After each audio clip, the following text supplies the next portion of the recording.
sweets. Go. This is Casper and Norre, and you're watching the Chat with Chaps live show.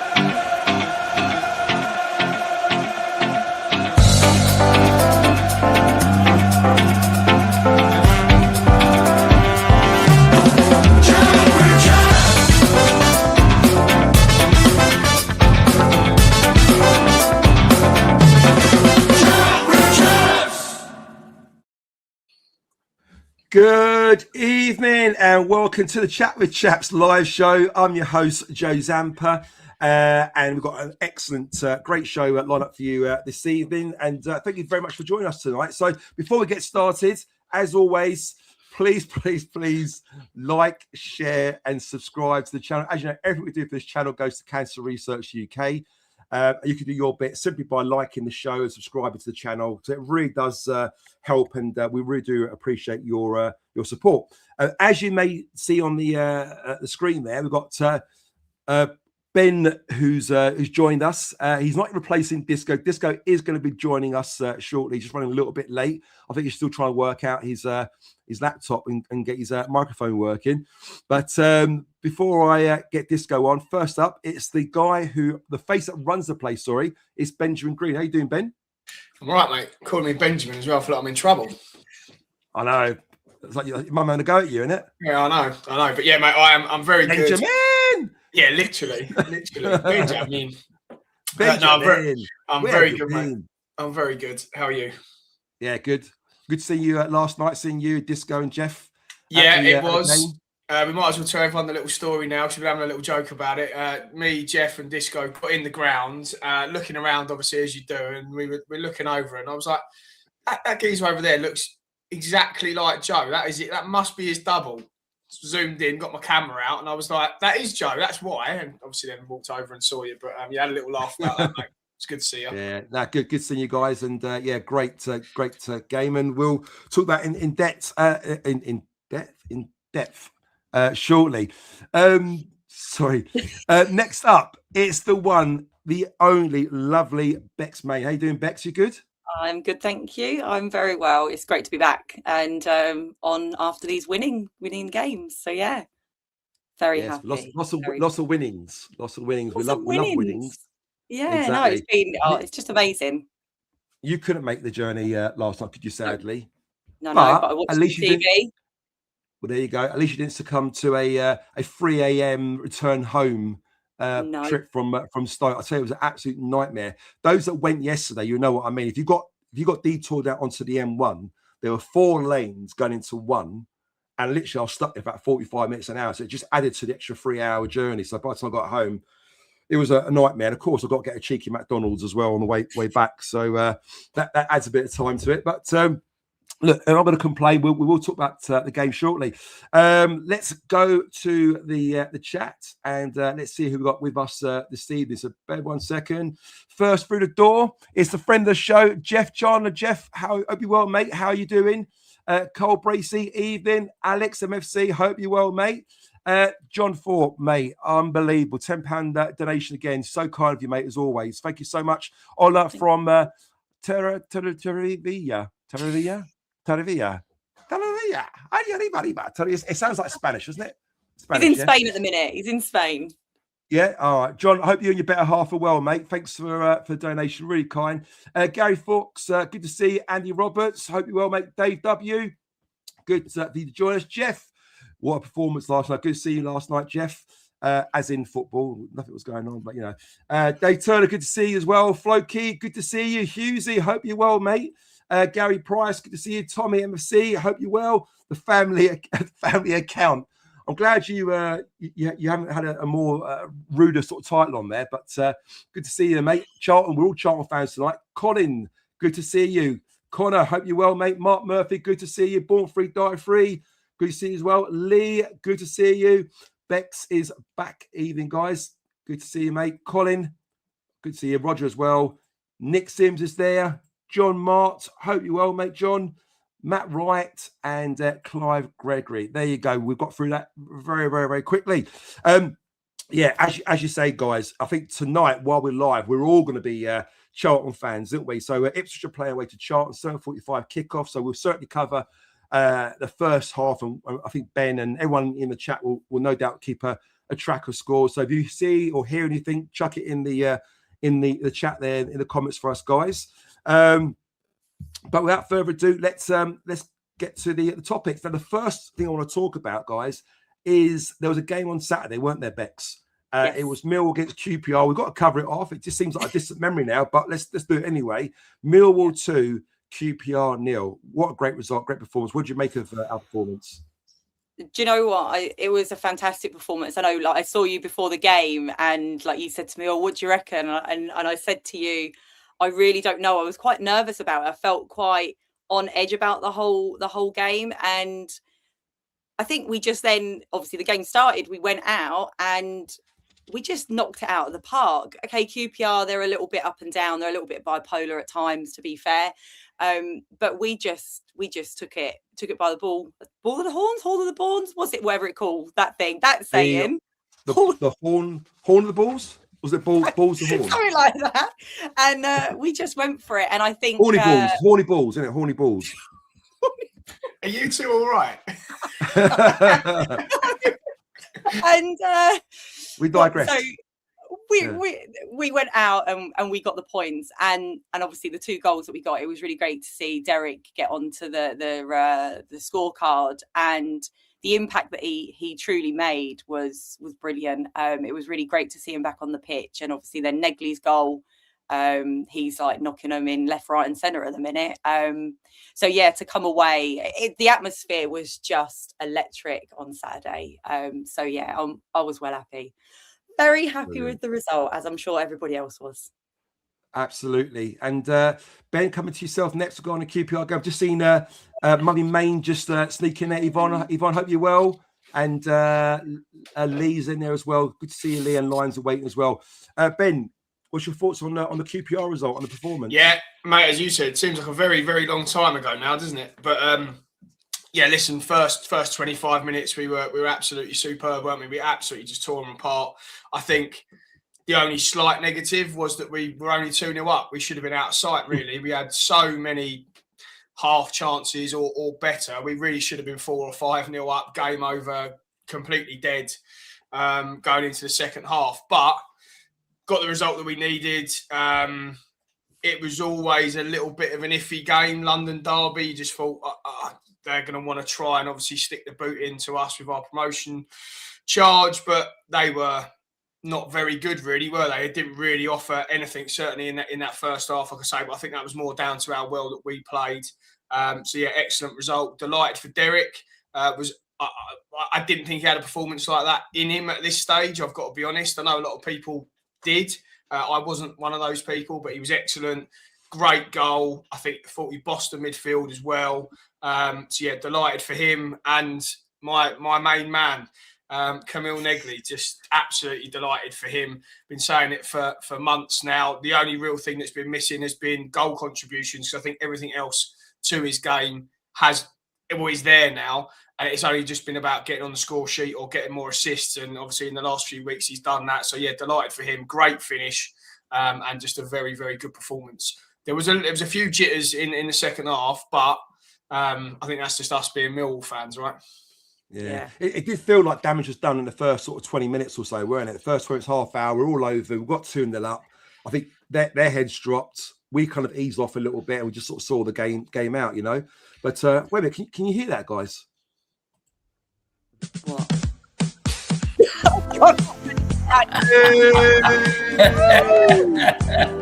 There he is. How are you, mate? Love that, Joe. Like, what a link. What a link. What a link. I'm not one of the kids off the council estate, you know. I was fully sat there then, like, what's going on? What's going on? I can't hear anything. Bex's face was a picture. He's like, what? I hear birds outside my window. I was like, what's going on? She thought Tristan was coming on, but I did. He's not coming on later. I've got Disco with his James Bond suit on. You'd be on later. How are you doing, Disco? Good seeing you last night, mate. Likewise, yeah, really good, Joe. What a bloody great night, wasn't it, last night? And I came in. Was that Mr. Mr. Negley that Ben was talking about then as I came on. Perfect timing. He talked to me about it for an hour and a half, all the way back from Stoke. I did. So, I'm boring him now with one He's got a man crush now on Negley. Is that what he's moved on to Negley? Yeah, literally. Yeah. Great performance. So look, we will talk about that one in a second. We just said to the listeners, Disco, obviously Charlton are playing against Ipswich. Hopefully, could do us a massive favour. So we will check on them during the course of the show. Hopefully, they'll get a goal reserves, I hear, though. Is it? Is that right? Oh, is it not? I don't say that. Actually, they've made 8 changes apparently. Yeah. Surprised at that. I'm pretty sure you want to have a result, Jonesy. Didn't they do that in a cup game? And I think they played really well, didn't they? They're reserve or youngsters. So I think George wrote in our chat. I think Middlesbrough they done it and they went and won, didn't they? So they did, yeah, exactly. So Disco, obviously onto the big one. As you know, there is that famous saying, isn't there? But can you do it on a cold Tuesday night in Stoke? Well, we fucking did do it, didn't we? Huge result away at Stoke, and one that really got people believing that we could get automatic promotion now, doesn't it? And it does feel like it could generally happen without getting too overexcited. How impressed was you, Disco, with Millwall's performance last night? Really impressed, Joe. I mean, we said on the way down, didn't we, Ben? Look, you obviously you wanted to win. I personally thought it might be a draw. We tend to draw at Stoke year on year. And I said, look, I'll be happy if we put in a decent performance. Obviously, I want the 3 points, but I didn't want to have another turgid game where we don't get going and we look like we're tired, etc. Bloody hell, from the first minute. I mean, it was fantastic, wasn't it? Some of our football was superb. And look, even better than that, neutrals have been saying to me all day who watched it, wow, what a team you've got there. They deserved to win. You play some nice stuff. You don't play what we expect Millwall. We expect it to be long ball and, up and at them. You play some really nice stuff and you've got some really good players. And Negley being one of those, as Ben will be happy to hear. But look, it's great, isn't it, when people are waxing lyrical about you? It's fantastic. Excellent. In the chaos, Bex, with Disco coming, I can't remember if I asked you the question yet about yesterday's performance. But I'm going to ask you again. If I did, then apologies. But what did you make of yesterday's performance? And in your opinion, do you think it's probably one of the biggest wins of our season so far? Yeah, So before we do that, very, very quickly. Vamos Millwall, Alex Messer. Thank you so much for the kind donation. Hope you're well, mate. Just saw that one sneak in there. Hope you're well, Aldo. Sorry, Bex. Yeah. I think, to be honest with you, I think yesterday was probably one of the more important games for us because, let's face it, we need to really win the next 3 games or our 3 games from yesterday. So we had to get them 3 points to give us any sort of a chance to obviously get that second spot. Yes, we are relying on the other teams to obviously drop the points, but as long as we're doing what we need to do, that's what's important. So the fact that they did go out and they smashed it out of the park was amazing. I was a little on edge when the ref started getting cards out left, right and centre within the first 15 minutes or whatever it was. I was sitting there going, oh, here we go. You just knew, because it took Derek out of the game, I thought, slightly. He had to kind of bring back his game. Back off a little. Yeah. Which that was probably their game plan, I reckon, with Stoke, because they had seen what he could do on Saturday. But yeah, do you know what? The play, obviously, you guys were in the ground, but on the TV, just the way that we were passing it, and like Disco said, we're not that Millwall what we're used to, playing that long ball, let's hoof it up the pitch. We're actually playing it round the back, getting it through, taking it down the side. It's exciting football. I can't remember the last time I've seen football so exciting. And with the group of players that we have, it's just amazing. It was a great result. We can't complain. It really was. Can I just pee everybody off with a bit on what Bex has said there? In fact, on watching it again, technically, Del Boys was a yellow card, and the reason I say that, he pulled the shirt, and that's like a brief to the refs now. Pulled shirt, which is ridiculous. You could kick somebody up in the air and they won't give a foul, but a pulled shirt is a guarantee. But didn't we have Casper next to him and was Kramer next to him? Like, there was three of them sort of together though. He didn't really need to do it. Yeah. But it was still to do it so early. But Casper's never in a million years. But just wanted to say that on Delbo. That'll get the juices flowing in the chat.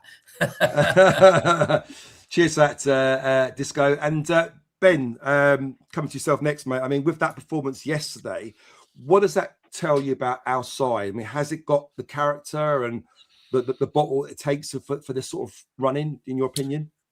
I'm just going to start on a different subject before I go into that question, because I just want to talk about the yellow cards. The referee, again, was absolutely disgraceful last night. And no yellows for them, was there? No, not a single yellow card for them. One, I think. Was there one? No, there wasn't. They didn't have a single yellow card last night. And obviously, we were standing there in the ground, and you obviously get very biased towards your team. But just refereeing in general, I don't care if he's going to book everyone for those types of tackles. That is absolutely fine. Like he set a precedent early on that if you do it, you're going to be booked. But there was no consistency with the Stoke players then doing it to our players, or even our other players doing it in the game. And it was just so inconsistent. You didn't know what he was going to do at any point. It was embarrassing, the level of refereeing performance. Anyway, get that out of the way, because it was just... I had to get it out talking about that yellow card because it still annoyed me. But, mate, in terms of our character, listen, we how many times this season have we almost not questioned the players at times, but even when we went through that patch of having injuries, are we going to drop away? We've got Negley playing in centre midfield, or we just had a real makeshift midfield at that time, but we hung around. Then we had a real tough run of fixtures and we got through that. And even now you're going, like you say, the old adage of going to Stoke on a Tuesday night. I know they've got nothing to play for. They're not a good side, but still tough places to go. Every question, it seems like, that gets posed to this group, they just come through it with flying colours every time, don't they? And I think we've all got to remember that whatever happens now for the rest of the season is that we have done unbelievably well to have, like all of Chris's stats post the QPR game, to win over 50% of our games, have the best away record in the league, all that sort of thing, mate. This group is one of the best, if not the best, I've seen in my lifetime. It's a really special group and a special time to be part of the club, right? So, the character of the group it is.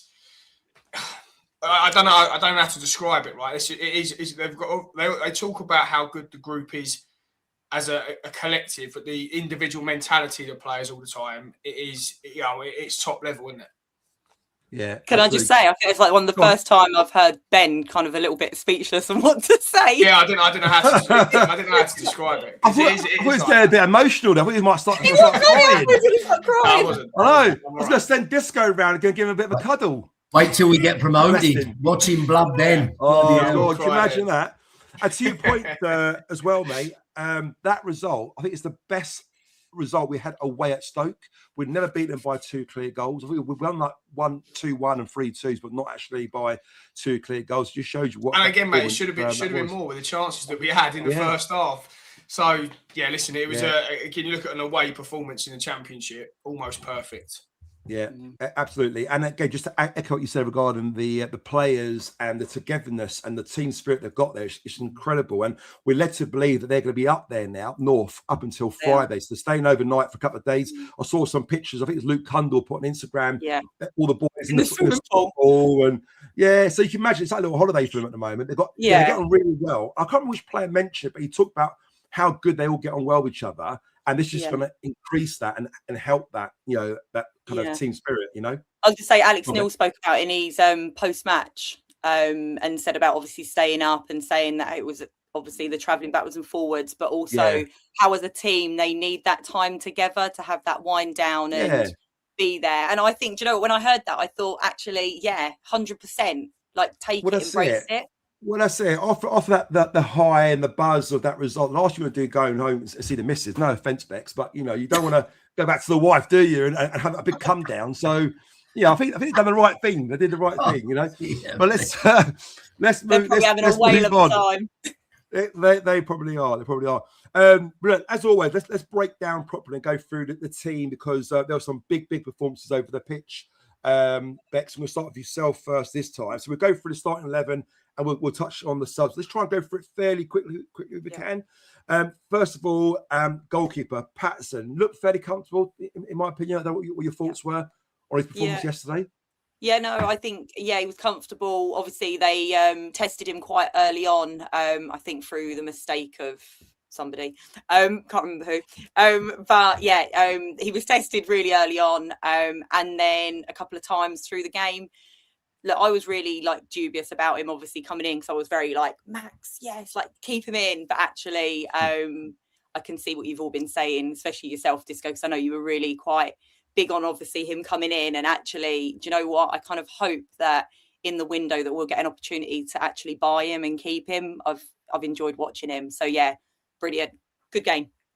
Nice one. Cheers, Bex. And then Beckham yourself, regarding Patterson's performance yesterday, what did you make of his performance?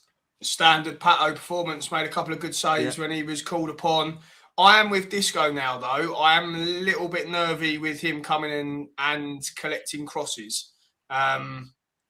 He only had a couple to deal with last night, but he doesn't fill me with utmost confidence that he's going to come and smash everyone out of the way and claim that ball when the ball comes in. But look, shot stopping wise, I think he's right up there, and he's top class. Yeah, he didn't do too bad. I'm trying to think back yesterday what he had to do. I think it was a corner. I think he plucked out the sky quite nicely. There's one where he's one at the end and punches it out, didn't he? So, but look, I guess he can't have it all, can he? Otherwise, we wouldn't be playing for us. We're playing for one of the the Premiership teams or whatever. But I thought it was right. What about yourself, Disco? Yeah, look, I as Beck says, I was keen on getting him in. I'm delighted when he came in. And he's got better and better for me. I was a little bit nervous at one point. Didn't think he was going to quite be as good as I expected him to be. Still have that, like Ben, that nervousness of him commanding his box, but some cracking saves. And actually makes it look he makes it look easy, doesn't he? There's saves there that you think, oh, well, you expect him to save that. Look at Mr. Bazunu, what he did. So, they can easily fluff. And he's very assured, as you say, Ben, stopping. Christ, he's phenomenal, isn't he? So he's definitely got great reactions and clearly the positioning and all that. So look, he's been a real good addition for us, hasn't he? Definitely. Yeah, nice one, Disco. Cheers to that. We're going to move through to the defenders now. And I'm going to come to you first now, Ben, with regards to Tristan Kramer. I think you're one of the only fans at the Bet365 Stadium. I was having a mow that bloody Tristan Kramer yesterday. Right, listen, so this...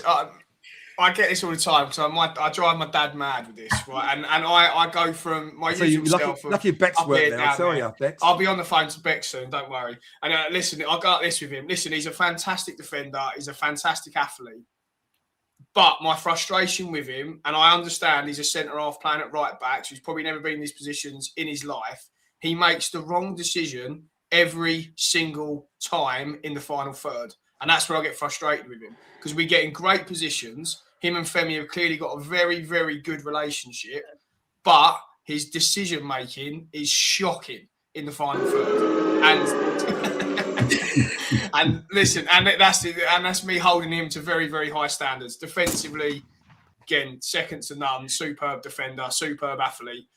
The flumpy-footed cross thing he did in the second half, I don't know what the fuck that was. Shot. The scoop, wasn't it? The scoop, wasn't it? That was the scoop. Yeah, the flumpy scoop. Do you remember the old days, Disco, where you used to play Sabutio? And the ball goes, yeah, that's what it is. Right, trying to scoop. In the first half, like a couple of times we got in the box, I'm like, why have you done that? You do all the hard work and then you just make the wrong decision. But listen, he was his fantastic self defending, and that's all I'll say. Cheers, Ben. I really appreciate that. Disco, let's come to yourself now for your thoughts on Tristan Kramer yesterday. I mean, I don't know about you. I thought there were some glimpses of his old self. Certainly looked more up for it, a little bit fitter, more confident. What did you make of it?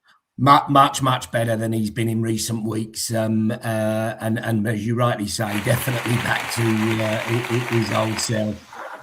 I will look. I am with Ben. He does have his hothead moments, and that scoop shot was just However, the balance being Ben, the the cross he put in for, which one was it? Was it the one when he flicked it past? Well, I think there was a couple. Negley, wasn't it? I think it was when he crossed it in for Negley and it come back out and then Negley shot. Is that right? I don't know. Was it that one or was it the one when Coburn flicked it past the post? I'm not sure, but that was an absolute peach of a cross. And the commentators were saying, what a cross, you know. So I think he's good at that, Ben. I think his cross he's in is all right.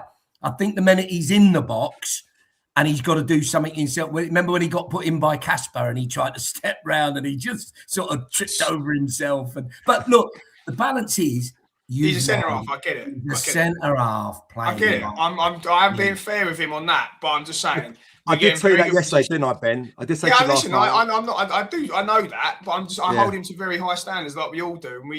And Bex is now going to tell me he's like Paolo Maldini. I get it, he is.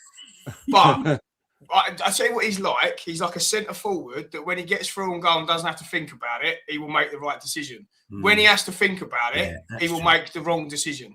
He has a brain fart, and like again, I'm holding him to extremely high standards here because he's been unbelievable for us. But I just want his decision making to be a bit better in the final third. Next year, it won't be a problem to be playing centre half. But the final point before Bex says it, if you see him at the awards dinner, he is gorgeous. On that note, handsome is he? He's off the scale, isn't he? Bloody hell. What did you make of his performance yesterday, Bex? Yeah, do you know, I thought he done well. When he made that hoof of a ball or whatever you want to call it, to be fair, my mind instantly went to Ben, thinking, here he comes in the ground. Here he comes in the group chat. He's going to be sending it in with his opinions on him.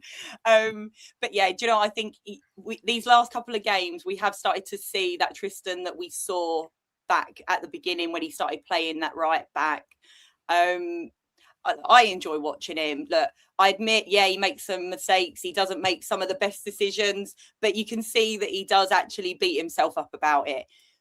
They all make mistakes. I think he's just at the minute, I think, as Ben said, we have that high standard for him. So we always want him to make the good decision. So when he makes that poor decision, it becomes really frustrating. In terms of obviously that him going forward in the box, like he's a bit of a striker.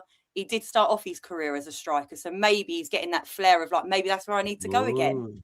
Maybe that's there it. You go, Ben. No, do you know what? I think him and Femi, girlfriend. him and Femi at the minute, and literally, that's I think it. They've started really linking up nicely again. We was missing that, and I thought initially maybe it was because teams had sussed us out. They were working out where we were going to be going, but actually, I think they were just having a bit of a down moment. It wasn't quite working for them.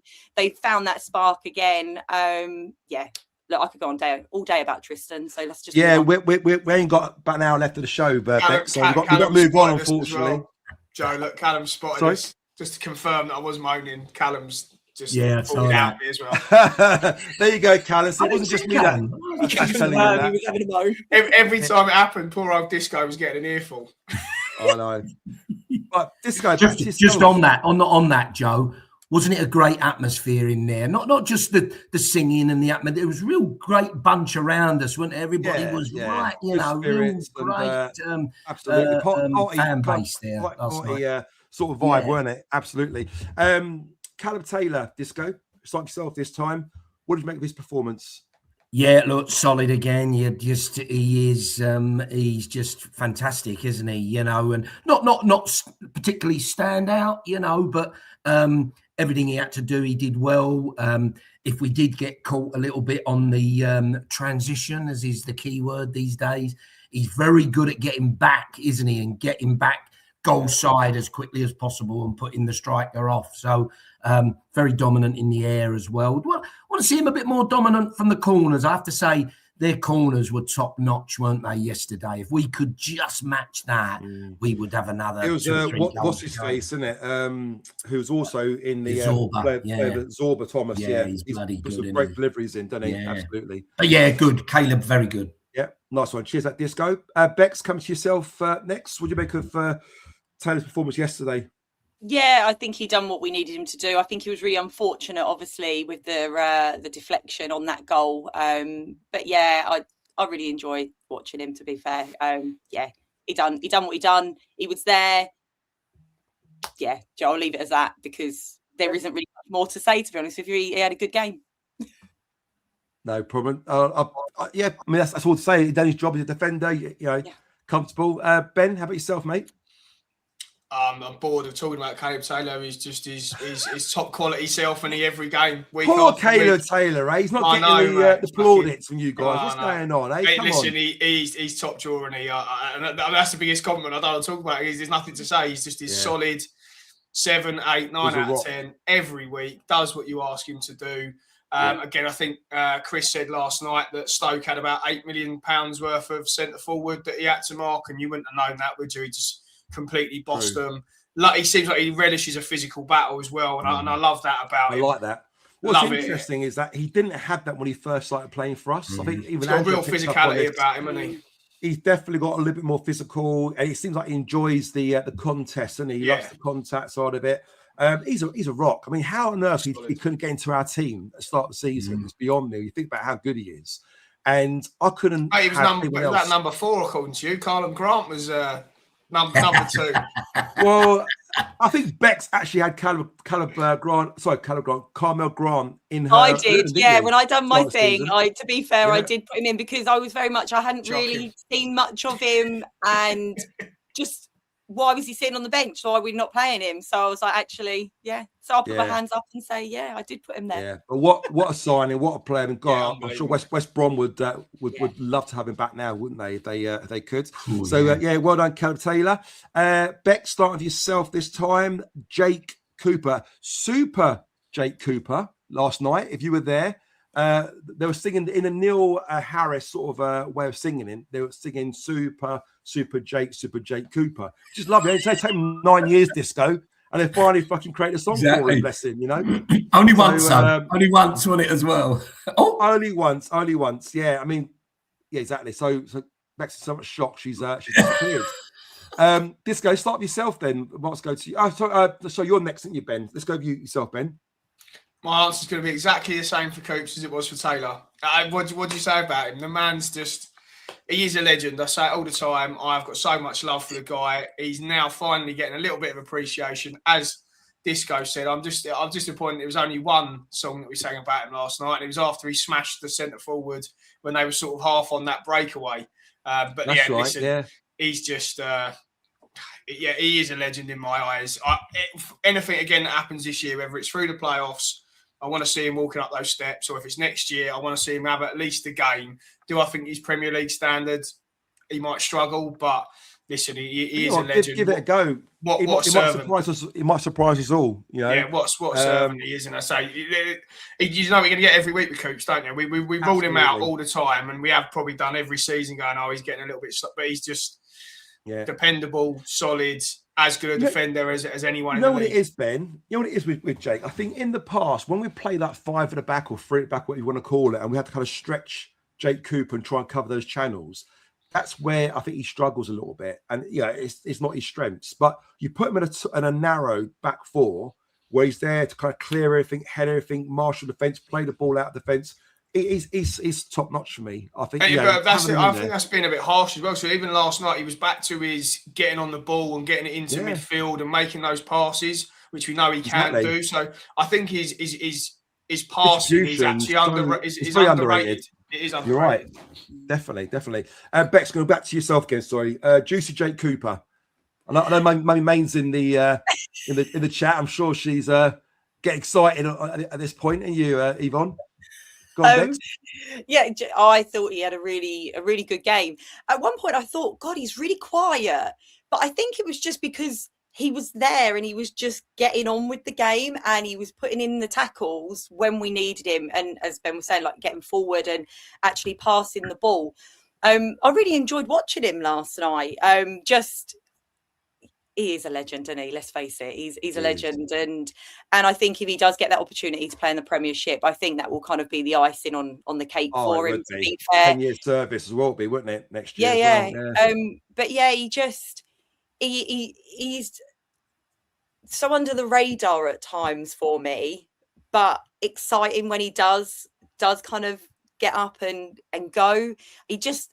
loves to get stuck in, and he's not afraid to put that tackle in, and you can see every so often he's kind of making that like little bit, probably a bit of a cheeky like remark to the other players. He's kind of has that play on it, a little bit, and we need that in the team, and I just think he's really kind of blossomed this season in the captaincy. I think Jake Cooper would appreciate that. Being I was like, probably not the best word to say, but I feel like he's just really come into his own this season. You're right. I just feel like past seasons he's been there, and we've all kind of gone, oh, really? Like he really needs to step up. But this season, it feels like he has really stepped up and actually really shown the sort of captain that he is. And I think that's fantastic. I really do. Yeah, great game yesterday. Nice one.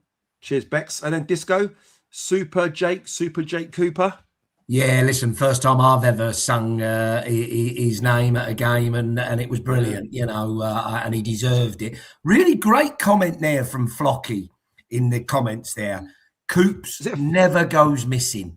That sums it up. That absolutely sums him up. Spot on. Even if he's having a poor game, he won't go hiding and not want the ball. He's in the game. And even he's Mr. Dependable. He's there week in, week out, isn't he? Like absolutely. His fitness is phenomenal, isn't it? And consistency. I thought, like you, Ben, I thought that was the best passing I've seen from him in a long, long time.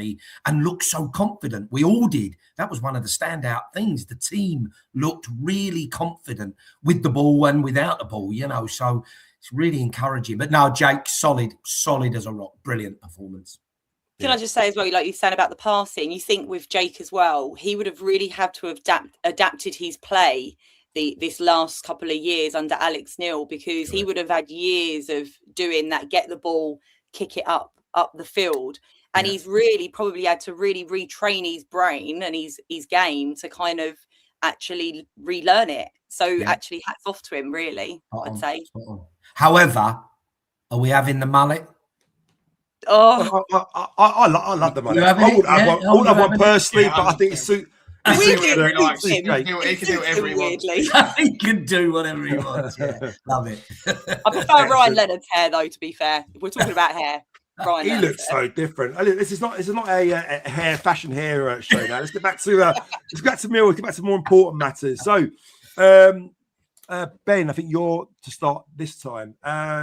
Zach Sturge, what did you make his performance yesterday?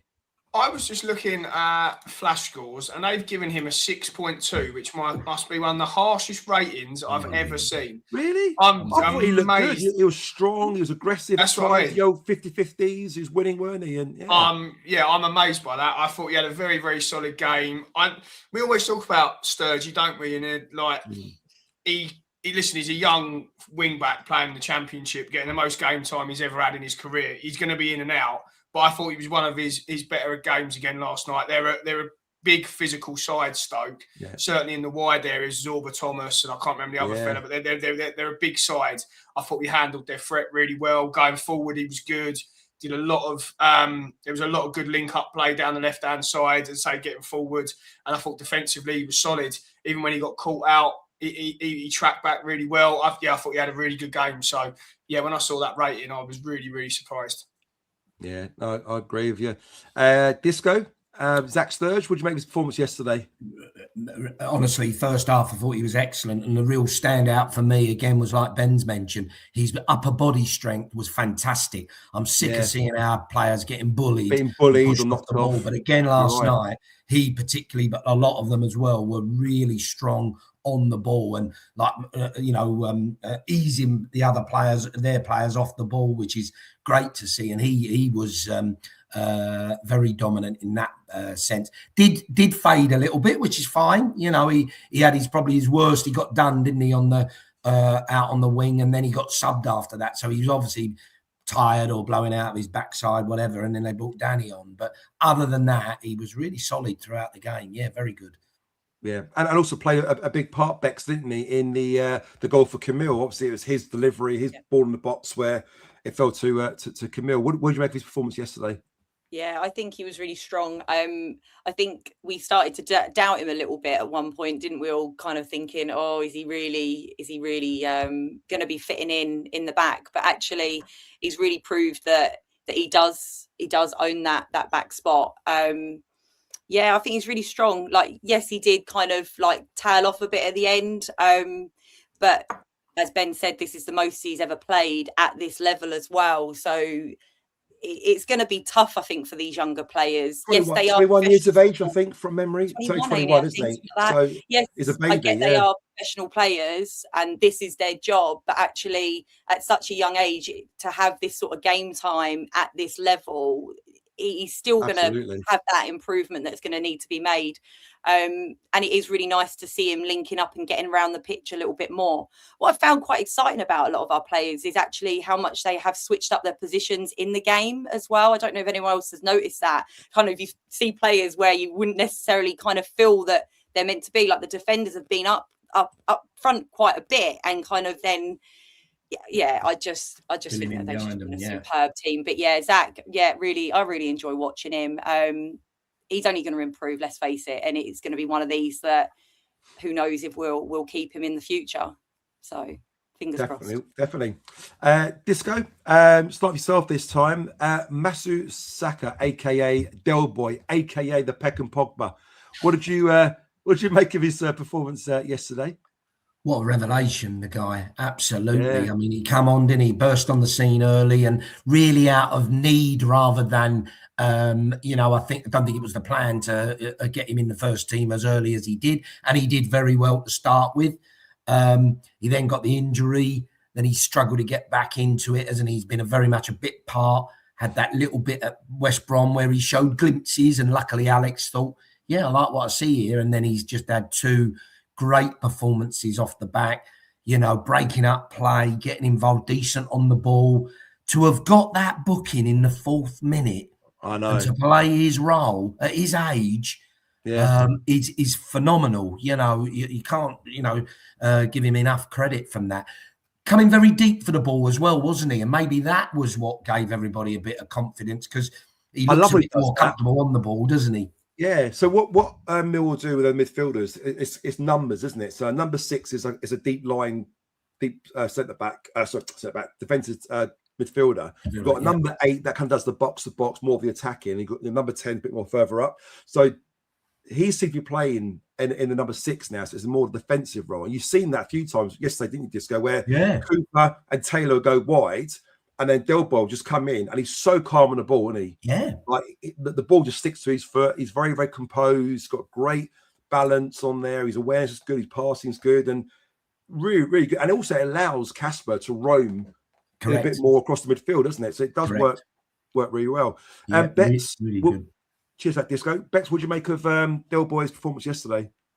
Yeah, I think, he was really good. I think that the card probably wrote him out a little bit. I think we probably would have seen a little bit more like we did on Saturday with him. But the performance that he still put in, amazing. I'm really excited to see where it's going to go. I just think if he never got that injury at the beginning of the season, what sort of player would we be watching now? Like, how would he have been? Or was this just had to be his plan at the moment, and he had to get through it and come back stronger? He's been able to work on himself as a player. But yeah, I think he will be one that we will be seeing in the team quite a lot, to be honest with you, going forward. I know obviously we've got Billy that's injured. We don't know what's going on with his contract, but I think it's quite reassuring to know that actually we've got Derek sitting nicely in the squad, and he looks like he's been there for a really long time. So very confident, definitely, absolutely. Yeah. Cheers, Bex. And Ben, do you finish yourself, mate? With regards to Del Boy, what did you make of his performance yesterday? Just another very mature performance, and like what Disco said, getting that booking after 4 minutes, the way that he plays, all energy, in your face, intense. You did worry a little bit, but you wouldn't have known he was on a yellow card for the rest of the game, would you? As I say, he played with real maturity. No. Was very good on the ball. As I say, I didn't know if he had that level of performance in him yet. I've got to be honest, but he's come in, and we were saying it last night, this guy on the way home, weren't we? How do you change that midfield two now for the rest of the season? I know Billy and Casper are statistically our best pair in terms of our win rate. But how do you change that? This is what I was going to ask you, Ben, and guys in the chat as well. Rather than keep you awake and not fall asleep here, get involved in the chat. Who would you pick as your best midfield pairing at the moment? Let's say Billy comes back. Would you bring Billy back into the team? Who loses their place, Casper or for me, neither. What pair would you go for then, Ben? Yeah, for me, neither. I think it's Del Boy and Casper at the moment. And again, what we were talking about last night in the car on the way back, what an option and what a great bit of squad depth that is to then be able to bring Billy on, or if it is Billy and or Casper, whoever it is. We've seen now the levels that Del Boy can get to. I don't think you can change that side personally, but what a great option to have Billy coming off the bench for the last half an hour with all of his energy as well. So yeah, for me, you can't change it. Yeah, nice one. Cheers to that, Ben. So Disco, just very quickly, who do you pick as your midfield pairing if Billy's back? Exactly the same as Ben right now. Listen, I'm a big Billy fan, as I know Ben is as well, but how can you take Del Boy out right now? And look, I have to say, I know he's getting fitter, Casper, by the game, but he seems to be bringing the best out of Casper as well, So, as you said, Joe, he's got a bit of a freer role and a more advanced role. It's working. Why would you change? And also, they apparently they're both speaking French on the pitch as well, don't they? So Casper can speak French as well as Flemish, so he communicates quite a lot, and they're talking French during the game as well. It must help Del Boy out quite a bit as well, Bex, how about yourself? Yeah, I'm the same. I think definitely keep. My God, Charlton are 1-0. Charlton have scored. No! Hey! Bloody hell. Nathan Jones. Tell me, Nathan Jones. There you go. I'll be going on the touchline, isn't he? I know. Big E in the house. Hope you're well, Big E, mate. Good to see you. I think Big E mentioned. I didn't see you. Sorry, mate. Just come through there as well. And Murray Wallace was there yesterday, wasn't he, as well? I didn't see him, but I saw it as he was leaving. So unbelievable. But lots of comments coming through. Let who go 1-0. I love that. I've just cheered for Charlton like I would for Wall. Yeah. Unbelievable. We're all Charlton fans tonight at the moment. Let's get our dodgy specs on, shall we? And get our flask and our Max, whatever. But Del Boy, fantastic. I think he oozes class for me. Like, you see him on the ball, he's very, very calm. Yeah, he's got this very quick turn of pace as well. He get on the ball, gets himself out of danger. He's very, very athletic, great passing. Really happy with him. We now need to start with Bex. Next on the list is Casper de Norre. What did you make of his performance yesterday? Loved it. I think he's a bit like, as we probably explained, Caleb Taylor. He does the job and he just gets it done. I really enjoy him as a player. Always have. To be honest, I can't really say much because he just gets on and does it. Yeah, love him. Brilliant. Cheers that, Bex. Johnny Woodworm, hope you well, Johnny. Hope you're good, mate. Ben, come to yourself next. Casper de Norre, what did you make of his performance? He's almost in that Coops and Taylor bracket, isn't he? Just, what you're going to get week in, week out. Solid, really good game. Again, we highlighted it in the ground, didn't we, Disco, about that big number 15 or 16 that Stoke had. Real huge. He was like a basketball player, wasn't he? He was about 8 foot. And you wouldn't have known that there was a physical difference. Like a 2 foot difference. A 2 foot gap. So, listen, he's just solid, isn't he? And as I say, I didn't actually think about the French speaking thing. That must help Del Boy in there. And again, there would have been, listen, he got booked after 15 minutes as well. So have both your midfielders who are very physical, energetic, intense, to be on bookings after 15 minutes. You've got to manage the game pretty well. But again, that probably says how much of the game that we dominated with the ball. They didn't have to do too much. But I don't know what to say about Casper. You know what you're going to get, don't you, week in, week out. Just solid again, mate. Yeah.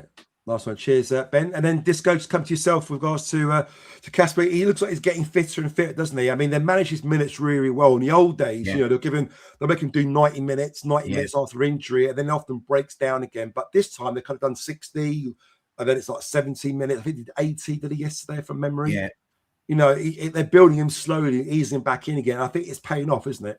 Yeah, definitely. Remember him at West Brom, he was absolutely on his knees, wasn't he? And they kept him on a bit longer than he probably needed. Yeah. But look, you can tell he's just getting stronger and stronger, being more and more impactful on the game. That partnership is really working right now. So why would you change and it? that run, Disco, that run when he followed Zuba Thomas, didn't he? Yes, defensively. All the way back. Yeah, one side of the pitch, he's fast into back them, didn't he? Because Thomas done Crammer, didn't he? He came back and done Crammer, So he's not slow, and Casper kept up with him and held him up. The one thing I would think for Casper, if we're going to be ultra, and I don't want to say we're being critical. We're being, what are we saying? We want to get the best out of everybody. Yeah, of course. Yeah, his final ball flatters to deceive at times. I think he could be, definitely could be a lot better. There was one in particular, cross he put right out over the straight out effectively. That's one little area, but absolutely superb and another really good performance. And as Ben says, to be booked after 15 minutes and carry on without giving a sniff, giving a hint of another card, superb. But didn't shirk a tackle. Did not shirk a tackle, You're right. Mature performance from both of them, him and Del Boy. Absolutely. And then Ben, just who would you go for? The two. I love Billy. I love Billy's engine, the way he gets around the pitch. But for me, and I've always said, I think Casper, is better on the ball than Billy. Billy's got better attributes off the ball, but the way that Casper pairs with Delbo at the moment, they've got this real good understanding, good balance, and it just seems to work, doesn't it? And I think on the ball we look better for it. Ben, come to yourself, mate. Femi Aziz, he looked sharp, didn't he, yesterday? He seemed like he was a bit more confident, a bit more up for it, didn't he? Yeah, definitely. And again, spoke to my dad, and I said, one thing with Femi, you can always tell when he gets a little bit tired because he loses that half a yard of pace. He seemed to have it back again. Yeah. Saturday, he seemed to have it back again last night. He just terrorised that fullback, didn't he, all night? And his quality of delivery seemed to be back. He put in some really good balls. Again, could have had an assist with Coburn's sort of flick that he had round the post. Yeah, listen, I thought Femi was right back on it last night. And I don't know, you might not have seen it for those of you watching at home. He was giving it to the Stoke fans as he was walking off. Who were giving it a kick. He was doing the old 3-1, weren't he? Quiet. Yeah. As he was walking right back in front of all of our fans, which was great. So I love all that shithousery when it's for us. Look, Femi was right back on song last night. And again, I know we mentioned it earlier with his relationship with Kramer is very good. But it felt like they were linking up better last night. I think one thing we've all said at times is Femi can get a bit greedy, and he sometimes doesn't make the right decision when he's got Kramer overlapping him or in a bit of space. But that was they're fluent best last night. Yeah. I agree. Cheers, that Ben. Disco, come to yourself next. Ben mentioned there about him being greedy. I guess in some ways, had you not took that shot, okay, you can blame the keeper for not quite palming it away, but that's what gets him the chance. That's what gets him the goals by being a bit greedy, I suppose. Would you agree? Yeah, look, 100%. It can be frustrating, and there was a obvious time he was going second half. He was going through, and he went central, didn't he? And Kramer was bursting down on the right, and he carried on instead of putting him in. So look, you're going to get that, but I'm with you guys. He is definitely getting back to his best. He's not quite at his best, but he's definitely getting there. Worth his weight in gold. Great contribution. And I'll tell you what I love as well, not only the shithousery, as Ben says, but he gets really angry when it don't work. When Coburn missed that sitter, Femi was behind him. If you watch it back, he goes fucking mental. I saw that today. Femi. There's no way he's going to leave it for Femi, but he's going mental as though, I should have had that. I don't mind that, because that's a guy who as long as he don't carry it on and be like, cause a bad atmosphere in the squad. But I don't think he's that tight. No. He's just so invested in it and wants to win so much. You know, he's seen a chance missed, and look, he wants to get the glory as well, and why not? You know, he's a top-notch performer. So, no, really good. And look, what a time to be hitting form again. Perfect, Definitely. isn't it? Absolutely, 100%. Bex, come to yourself. Last words on Femi Aziz before we move on to the next player. Yeah, he, fantastic last night. It was nice to see him coming back to his self that we had near the beginning of the season, because he did take that little bit of a dip, and I was getting very frustrated with him, especially over that greed, just constant of like wanting to get the ball in or take that shot himself when he could have opened it up to other players. But last night, mainly Kramer, Tristan, yeah. But we know what you mean, Bex. We know what you mean. Yeah. I think last night he never pass it to Kramer, does he? Never pass to Kramer. Pass it to him. No. You pass it to him. I think he really did step it up, and he looks like he's enjoyed the football a little bit more these last couple of games. It looked like he wasn't smile on his face, isn't it? Yeah, he wasn't necessarily enjoying it, and I think that was probably what was quite frustrating to watch as well. He was there on the pitch, but he just didn't feel like he was all in. But it feels like he's kind of stepped back, maybe reevaluated a few things, and now he's back all in. And his goal, it was spectacular. Let's face it, that was like one of the goals back at the beginning of the season, the goals that we were all getting excited for. You're right. Yeah. And we had a perfect view of it, didn't we, boys, from the away end as well. When you see that ball go like a rocket. I mean, okay, keeper should have done better. I don't know, there's a bit of a swerve on it, but either way, it's so good. Sky's view was pretty weird. They went all a bit crazy on their angles. Yeah, I heard about that. It was all a little bit behind. It was like, what is going on? Yeah, but it was a great goal. Very, very. I must admit, he was a bit further out and a bit wider than I remembered, you know, and it was some strike. But you say, look, the keeper should save that. We'd be going mad if it was Patterson. Did have a bit of swerve and dip on it, didn't it? But look, like you say, don't. What is it? Don't buy a ticket. You don't win the raffle. Simple as that. And absolutely, very much so, very much so. Next person we need to discuss now, Disco, is. This guy, Camille Negley. I mean, what did you make of his performance? I mean, there you go. 90 minutes played, scores a goal, gets an assist, 4 duels won, 6 recoveries, 53 touches. I mean, how good has he been lately, Disco? I think he's been great lately, and I thought he was superb last night. Man of the match, without a shadow of a doubt. I have to say, the biggest compliment I can give him is when that ball fell to him and he got control of it. The minute he went to strike it, you just knew it was in. You knew it was going in. And as soon as the back of the net rippled, it was not a massive surprise. You know, what a great strike. Not sure about the celebration, the old Disco celebration there. It's ain't off you. He's been watching you, isn't he, Disco? There you go. I hope he's watching Camille. But look, but look, not only technically brilliant, passing excellent, he gets a tackle in, doesn't he? You know, he broke up play a couple of times. He got the assist that he got for Coburn. He wins the ball back. All right, the guy's a bad pass, but he's got to intercept it. Yeah, and the awareness to pick him. He didn't just rush it or go for a shot or take it on himself. He saw Coburn. He played him in, didn't he? And he's done that a couple of times now, and he like and what we expect from number 10 as well, Bex. Yeah, we want somebody who can do the press. We talk about other players in the past playing a number 10 role, how important it is to do the defensive side of it. But we've always said we want to see goals. We want to see something creative in number 10, and it seems like Negley has ticked all those boxes now, doesn't he? Yeah, he seems to have really fit into that now. I think where his game has improved and maybe his confidence has got right back up again, he's really starting to go into that role and actually really grab it and embrace it and take it. I found him really exciting to watch, to be fair. And I think as well last night, obviously when he got the ball for his goal, the composure to be able to get the ball, switch it actually onto his left foot and take it, like top the corner. Time he just like the time just stopped for him. It was just really nice to watch that actually he had that confidence to not just go, oh, it's on my right foot, I've got to shoot. Actually, I want it on my left foot. I've got all the time in the world to do this, and I can put it there.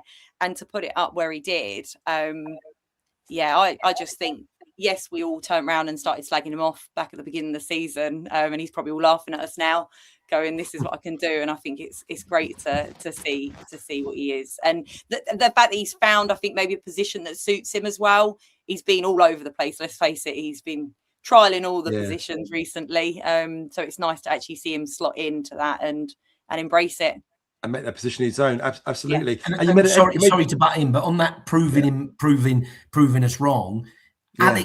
Alex alluded to that, didn't he? In one of his interviews, he was having a little bit of a dig. I felt, saying why people questioned him getting as many minutes earlier in the season. So it was interesting. Yeah, very much so. And Ben, come to yourself next. Bex mentioned just there about his performances and perhaps him having the best of starts to the season. And I just want to bring up a screenshot here for you guys to have a look at. So this is from sofascore.com and it gives us his average. I'm going to try and remove this for a second so you can see it. Bear with me 1 sec. Sorry, guys.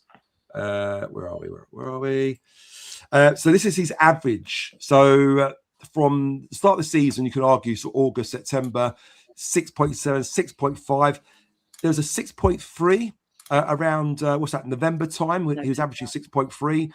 And then it picked up in December, 6.9, 6.9. But then as of the start of the year, averaging 7 in February, 7.1, 7.3.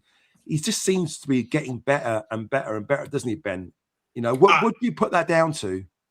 I think he said it himself, didn't he? He said in his interview after, I can't remember what it was. It must have been a post-match or just a general interview that he did in one of the international breaks, but he said it just clicked with him that he needs to do the hard graft and he needs to put the hard work in, and how it's taken him a while to adapt to the league. And listen, I was one of those people that was ready to fuck him off anywhere he wanted to go to. Certainly after that Birmingham game, I would have taken him anywhere. And I didn't think he had the mentality. I didn't think he had the ability to turn it around. And I am so pleased and happy to say that I can't wait to get my Camille Negli tattoo in the summer, because I absolutely love the bloke now.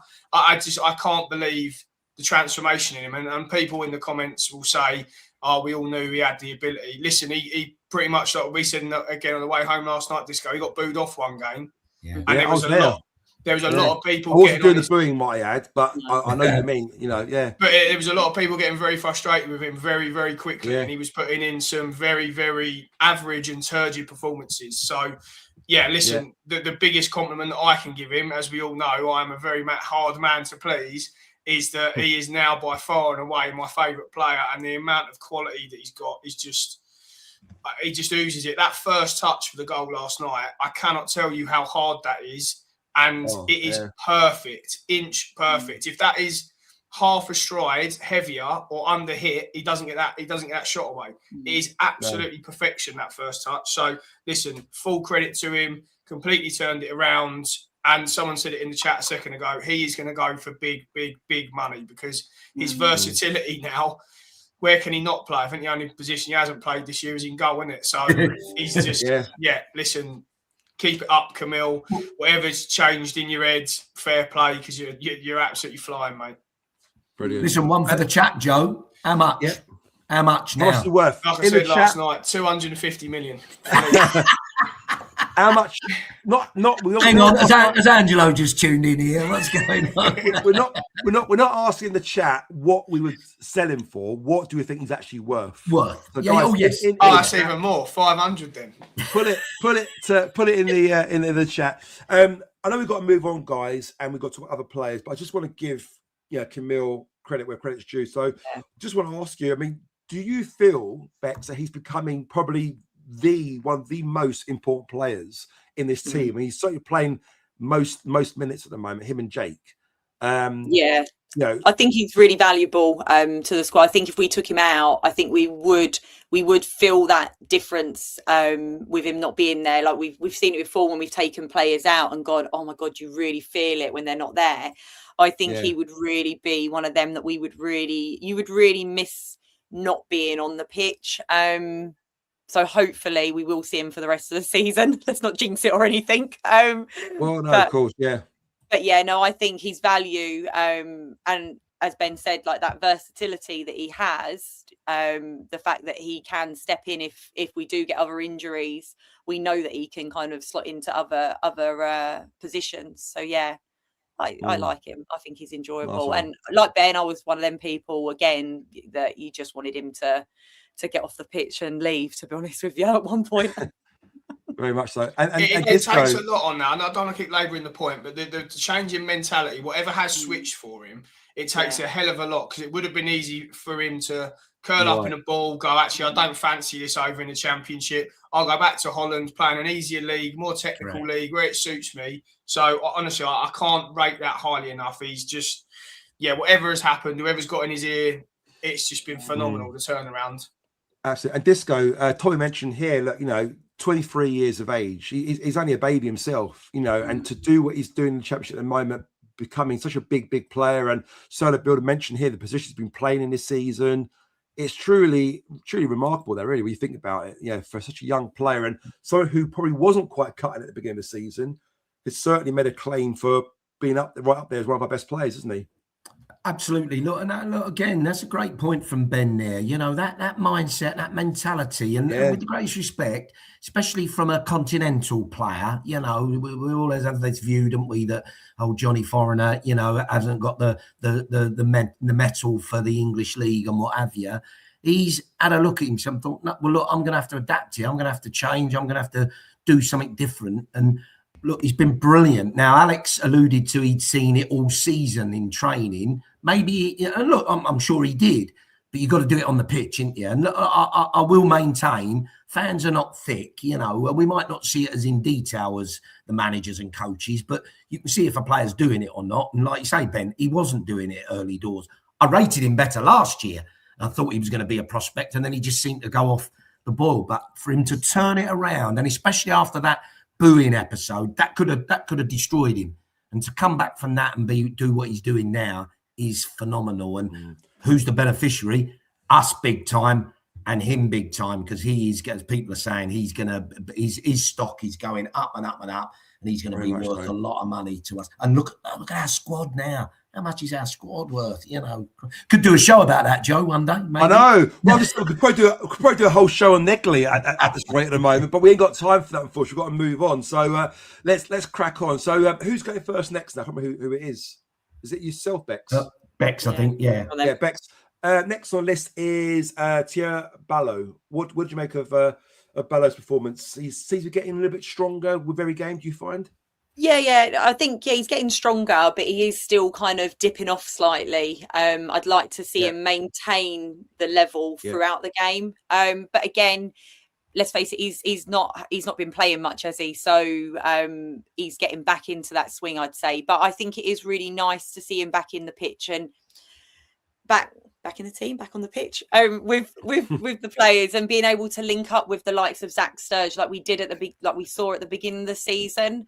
But yeah, I just think at the minute he doesn't quite have that stamina to be able to maintain the whole 90 minutes. But we might be seeing that from him. I find him enjoyable to watch. I think all of them at the minute, I'm finding all of them enjoyable to watch, to be fair. But yeah, I think I prefer him over Tommy Watson. If we're going to be, I was going to say to you, in some ways, you make comparisons. People questioning why Tommy Watson's not getting in. Yeah. If Tommy Watson, I mean, they're both lone players technically. But it just seems like Tommy Watson is giving us sort of 50-60%. It just feels he's not quite giving us everything, whereas Balo just seems to give us everything to the point that he does tire in the second half because of all the running and everything he does, and it's just great. It's just great attitude. You can't teach that. I think that's I think his attitude is better than what Tommy Watson is. I think Tommy Watson is kind of there. He hasn't quite grasped what's kind of maybe play for Millwall. You're right. Yeah, he's come from Brighton. He's come from a Premiership team. Yeah, he's only young, but I don't think he's quite in it like Thierry Balo is. You're right. He's putting his do you feel that a lot stems for the fact that Thierry Balo's been there longer? Maybe he's adjusted to the group a little bit more. He understands the dynamics. And again, to your point, he probably understands what it takes to play for Millwall. And you've got to be hard working. You've got to make those runs, and you've got to keep hurrying and pressing. Whereas Watson's still kind of learning that, maybe. Yeah, maybe. Yeah, it could well be. But I think when you've come in and what he's been here since January now, I think that's enough time to understand what is maybe expected of you to be in that team and to be the player that we maybe want you to be. And I don't quite think that he cuts it at the minute. He is a great 20-minute player, 15-minute player to come on, but to have him on from the off, I just don't think he's quite that player that we need. People might be different and might think different on it, but I'm not really sold on him, to be fair. No, okay. Balo all day. I won't ask you about Watson when we go round to, because you've done that now. Sorry. Isn't that Bex? Ben, what's your thoughts on Tieno Balo of his performance yesterday? Yeah, I think over the last 3 games he's come back in the side. 4 games he's come back in. I think he's done really well. Listen, he's been working really hard. He's been working hard defensively. He's probably another one we could probably argue you want a little bit more from him. As you want to get back to what he was at the early parts of the season, where he was putting goals and assists on the board. But listen, he worked really hard. For him, again, just shout out to him, to be in the side, go out of the side, not play for a hell of a long time, and come back in over the last 3-4 games and put in the performance that he did. Listen, he put in a real shift at West Brom, a real shift. And he did again last night. So, again, I know a role for you at the club, Ben, as player sort of psychology coach or something, maybe. You know, I know, mate. Maybe that's your calling. You probably didn't realise that. You know, Spurs are looking for one of them. Yeah, I can do a one-on-one session with Kramer. I'm not the sort of one-on-one that Bex is thinking about. But I'll get him straight in the final third. Don't worry. But listen, it begs the question. Where are you coming from there? I'm sure Bex will get him straight in the final third as well, couldn't you, Bex? Quote of the night. We've got our quote for the night. There you go. Click that. There you go. Get that on TikTok. Remember that one for later. Disco. Yeah. I've lost my train of thought now. Disco, look. Balo. Where's he been the last couple of months? Again, has that been a training thing? Is it something that he's not? Yeah, he hasn't been performing in training, hasn't been putting it in, because it would have been useful over that period, wouldn't he? So, listen. Again, I thought he put in a shift. I'll do what Beck's done and talk about Watson. I'm a little bit of a loss with him. I don't really know. Listen, he's obviously got talent, because Brighton don't really miss with their young signings. Good point. And they paid £10 million for him as well. £10 million. The whole of the league were after him, it seems like, when they knew he was up for loan. Yeah. So there must be a player in there. And again, I feel like I'm saying this all the time, but we said last night on the way to the game, Disco, didn't we? Maybe it's a case of we don't suit him in our style of play, and it is a lot more about sort of off the ball work with us at times, and maybe a better football inside. Maybe a Middlesbrough type team would have suited him a bit better. But yeah, he's going to be here till the end of the season. If he does what he did for Sunderland and comes on and scores in the playoff final, then I don't give a shit. No, well, this is it exactly. I think there's only one there. This guy's going to, unearth and unlock that potential from Tony Watson is Alex Neil. And we will talk about him in a second, but before we do that, just look at your thoughts on the Tieno Balo. Balo, look, he's done brilliant, and he burst on the scene, did really well. Then he faded a bit. He was getting chopped and changed positions a bit, wasn't he? And then he seemed to lose his form. Not sure if he didn't get an injury, did he? Did he get an injury, Balo? I can't remember. I don't think he did. No, I don't think he did. I think he just dropped off. Yeah, so he drifted off, and then I guess we're saying, like, well, why has he not been playing? And really, Negley's been occupying that left side, hasn't he? So, he's been preferring Negley ahead of Balo, and he's not got a sniff, but not even off the bench, which is surprising, looking at what he's doing now. Funnily enough, didn't think he was as good last night, attacking-wise, Balo, and certainly controlling the ball, etc. a few times. Christ, he was in the box, wasn't he, at one point, got the ball to his feet, and he just lost it, went through his legs and he lost it. But I tell you, the work rate he put in is phenomenal. The times that him and Sturge are doubling up together, and you think, was that Sturge or was it Balo? I'm not sure. He did that against QPR as well, didn't he, Disco? Yep. You noticed that? Yep. A lot of tracking back, a lot of interceptions and tackles at the end, and... Correct. So, look, worth his place at the moment. Certainly doing a great job. Watson, I feel, look, there must be a player in there. he has been a bit disappointing so far. Yeah. In fairness to him, he hasn't had anywhere near the minutes that, i.e. Balo has. Now, I think the one start he got was Hull, and he was dreadful, wasn't he? And he got, yanked off at half time. And then he's come on and not really affected games. So, look, you feel something's got to come from him at some point, but at the minute, I wouldn't rest a lot of our hopes on Watson. Balo is certainly first choice ahead of him, isn't he? Most definitely. Yeah, in some ways, it's quite good though, Disco. The fact that we're not relying on Watson. I mean, as a big player he is, and and all the promise he's got, and everything he's done for Southern last season, and he was great when we played him at home. I remember watching him, thinking what a great player he was. But the fact that Balo's keeping him out of the starting 11 at the moment, and he's getting that on merit because of the work he puts in, and it's great, isn't it? That's what you want. You want battling for places, don't you? And I guess it's didn't Chris say that it must have been QPR that Alex was going bananas at Watson when he came on for his lack of defensive, and then he gave a stupid foul away as though, look, that was him just trying to show I am trying, so it's not his natural game, clearly, whereas Balo seems up for the battle, doesn't he?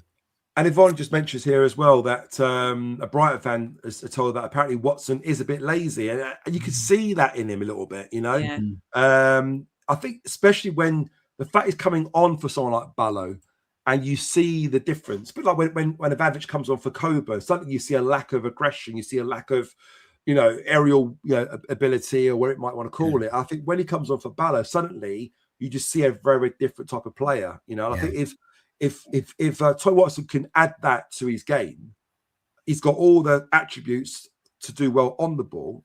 Physically, he's a fine specimen as a footballer. Very quick, left foot, right foot.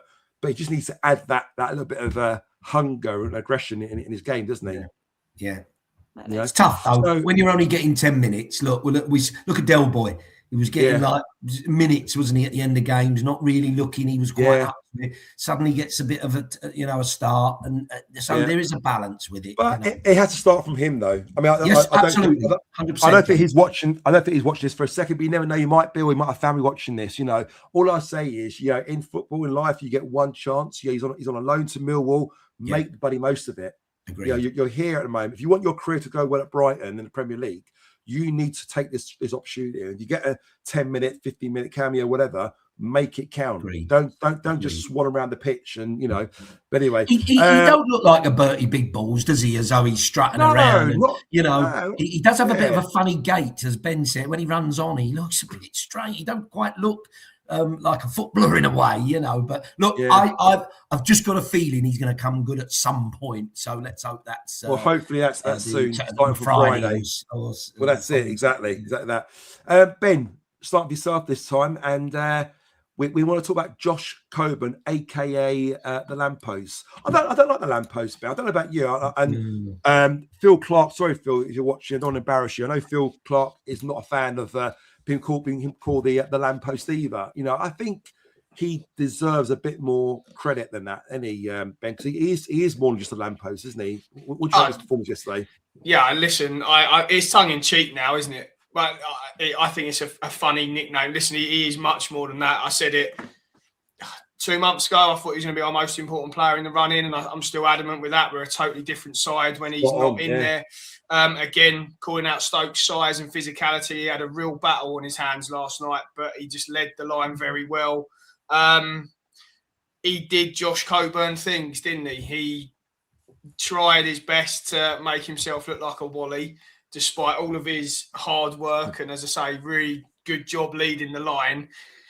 That miss was just awful, wasn't it? And if you're being really critical, the fella in front of us actually turned round and he said to us, "Was it Ash?" That's why he was there. I think it was Ash. And he said that's why he's playing for us and he's not at Man United, because if he sticks all those chances away, he's not going to be with us, right? Well, he could have had a hat trick, couldn't he, Ben? To that point, I mean, there's a chance that you say that Camille pulls it and he whacks over the bar. But he did really well to get something on that. So that's my point. He did really well to even get a little sort of flick on that first one. Yeah.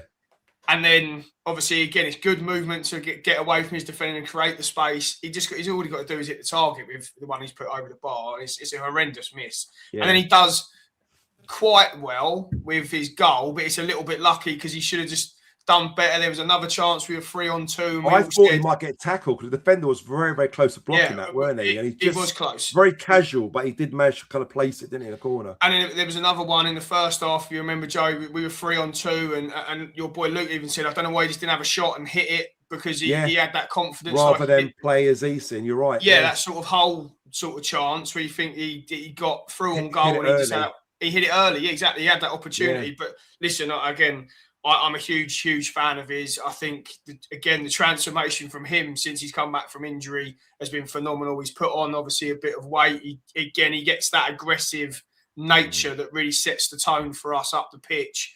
And he does not shirk a battle. He gets absolutely abused. Brilliant. Doesn't get anything from any referee. No. Week in, week out. And pulled. You saw it yesterday, didn't you? The amount of time he's being pulled, his shirt, and again gets decisions go against him that are for less than what is on him, and he just gets on with it. And listen, I say for me, he's definitely our most important player because we're a completely different side when Ivanovic plays up there on his own. Even when he come on at the end for 10 minutes, he just it's 1-1 by the way. What a shame. Yeah. Damn it. Okay.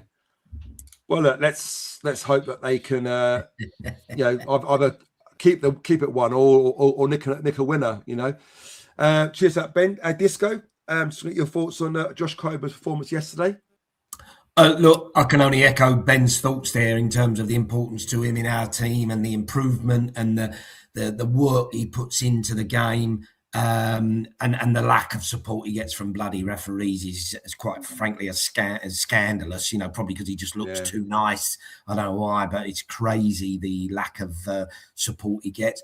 I'm really loathed to try and or to intimate that he's got this issue of missing easy chances, but the stats don't lie.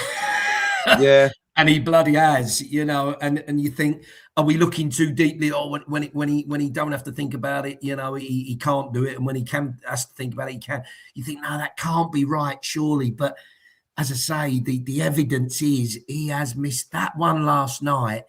I mean, I was saying I couldn't even kick it that high with my left foot from that distance. It's like, Jesus Christ, how does he not just... And they said in the commentary, he even had time to get it under control and slot it in. Not that you would. It was just it did come at him at pace, but he's got to slot that in all day long. And it's the third or fourth one now. And that is a worry. But look, first choice striker all day long. Another one whose value has increased since he's joined us, without a doubt. So happy days. Great bit of recruitment once again.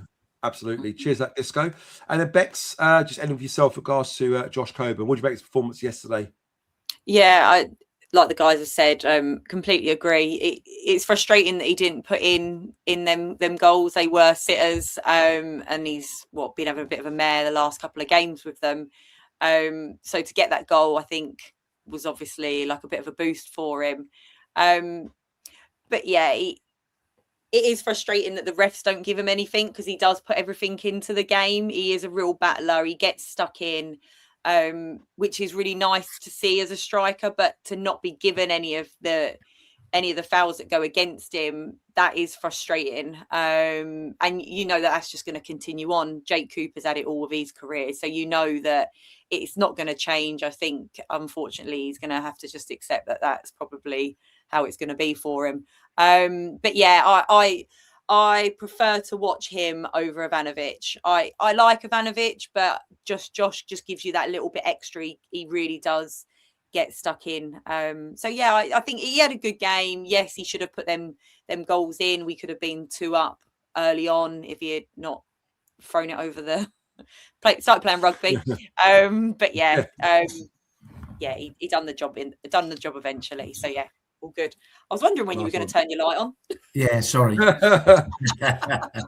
cheers, Bex. And then very quickly, guys, we'll get through subs very, very quickly because we're approaching the hour and a half mark, nearly 90 minutes already.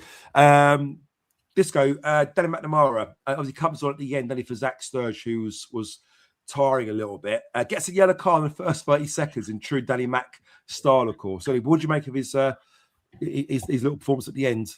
Not a lot to see there, Joe. If I'm honest, look, he didn't do anything special and he didn't do anything wrong, other than, was it a foul? I haven't seen it back. It looked a little bit harsh from the ref. I didn't see it. To get a yellow so early, his first tackle, just seemed a bit, but who knows? I mean, as I say, I'm not saying I agree with the Del Boy card, but I get that it's a rule, a shirt pull. But, going for the ball and, you've just come on the pitch, unless it's really dangerous. Unless he left a bit in, you don't know. He's coming off. Well, knowing Danny, he would have done. But probably anyone else, I'll be questioning it. But But, so look, you can't really say much. But look, I'm a bit surprised when he came on, to be honest, in terms of Sturge. But Sturge was obviously, as I say, he'd only just got done, so I think it must have been tiring. Somebody's saying he slipped there, Danny. So look, it probably followed through slipping. The ref should see that as well, shouldn't he? To be fair. Maybe, possibly. Bex, just a very quick one from you, regards Danny Mac. I don't know what you saw much of him. I don't think he weren't on the pitch enough. They didn't really show him too much on the screen. Again, the card, I think I must have blinked and then saw the card out and thought, what the hell was that for? So, yeah. Ben, anything to add to that one? I don't know if there's much, is there? No, mate. Nothing from Ben.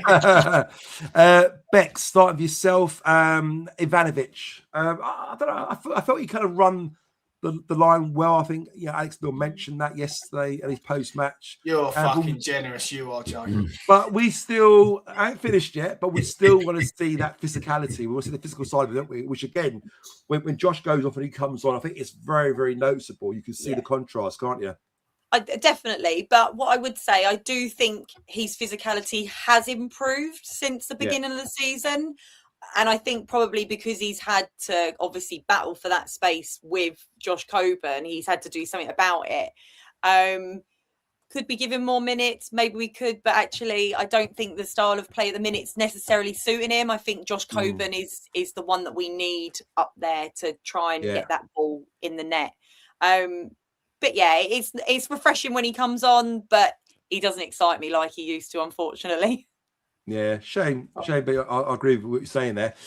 Ben, how about yourself, mate? I mean, Ivanovic, technically wonderful player, very, very gifted. I think he's probably the best. I'd probably say he's probably the best finisher in the club, bar Negley, perhaps. But again. Yeah, Mitrovic, he does the Mitrovic celebration, and everything about Mitrovic. And for all you Mill fans who watch Mitrovic play against us, score against us many times when he was playing for Fulham, he was an aggressive player. Yeah, in your face. Defenders hated playing against him. If I was a defender, I would hate to play against Josh Coburn, but you would love to play against Ivanovic because he just seems too nice, doesn't he? Yeah, absolutely, mate. Been calling out for that all season, haven't we, in terms of that aggressive side of his game. We had a conversation last night after Coburn missed, if you remember, and you turned around to him and went, if that was Ivanovic, he would have scored. I turned around and said, but the trouble is, I don't think he would have been in that position because he hasn't got the position. You're right. He hasn't got that positional awareness. He'd have been loitering on the edge of the box or he'd just been in the wrong place. That's what I struggle with him. I don't know his positional play. When he's defending for us, he doesn't lead the line from a defensive aspect. We had that 3-on-2 again, the breakaway at the end, and he was doing the hokey cokey. He didn't. I don't know why he hasn't ran in. Why he hasn't ran in a straight line? I do not know. Take the defender with you. If you don't have to run off, take the defender out. Yeah. And he didn't do anything. He just kept. He didn't know what he was doing. He frustrates me so much, and I just don't. Listen, I get he's a young lad. He was our main man for a long time, and now he's not getting as many minutes as he was before. So it's probably a confidence thing there with him as well. But when he comes on for those last 20 minutes, 15 minutes, I want to see more from him. We can't just then let it be like we're playing with 10 men because he's come on late in the game. West Brom, as soon as he came on, the game changed and we were hanging on because we couldn't keep the ball high up the pitch. And that's the thing with him. Again, listen, we know he's got a lot of talent. We know he's a very good finisher. There is no way he's going to play in the Premier League with the way that he plays now. He'll just get eaten alive by big, physical, quick centre halves. I just can't see it. So for him and him wanting to get a big move, which we all expect him to do, and again, I get he's young, there's going to be a lot of improvement for him. He's got a lot of improving to do. Because again, I don't want to keep saying it, but his finishing is very good. He's technically very good. But look at Camille Negley. Use him as your poster boy. You've got to get something else in your game at the minute because he's not giving us what we need. We're off the ball, and when he's not scoring, he's got to find a way of affecting games. Sorry, I've gone on a bit of a rant there about him, but he's got to find a way of affecting the game. Yeah, no, it all makes sense, Ben. And come to yourself, Disco. I think what Ben's saying there is, we're not denying that he's not a great player. Technically, he's a very good player. Like I said, a very, very good finisher. But to play for this Millwall team, the way we set up, the way we play, it is about being up and at him. It's about being aggressive. It's about being direct, isn't it? And I think you've got to kind of adjust and adapt to the system, don't you? Absolutely. And look, there's examples in the team that he could look at and copy, in terms of that. Just a bizarre, wasn't it? A bizarre first touch. Remember that, where he sort of swiveled and booted it right up in the air. He was obviously trying to, nip it round the corner or something, but it ended up going right up in the air out to like the sidelines. I was like, Jesus, what are you doing? Bizarre. And rather than just necessarily get hold of the ball, and it doesn't seem to want to get hold of the ball and keep hold of it, even with his back to the players or whatever, but the defenders. But yeah, strange one. I'm going to give him the benefit of the doubt and say he's very Zian Fleming style-y second season dip. Not terrible. Look, his goal ratio, he would stand up reasonable for a striker, to be fair. He got about 8 or 9, hasn't he? In the amount of games he started, so probably not a bad scoring rate. I suspect he'll be better for next season. But I don't think right now, and I'm not saying I want to sell him, but if we were going to sell him, I don't think we'd get anything near the money that was being touted and rumoured last year or in a pre-season. Yeah, I think to his defence, I think we've said before on this show, didn't we, many times, that he's probably not the player to play in that lone striker role. He certainly plays a lot better when he's up alongside Josh Coburn.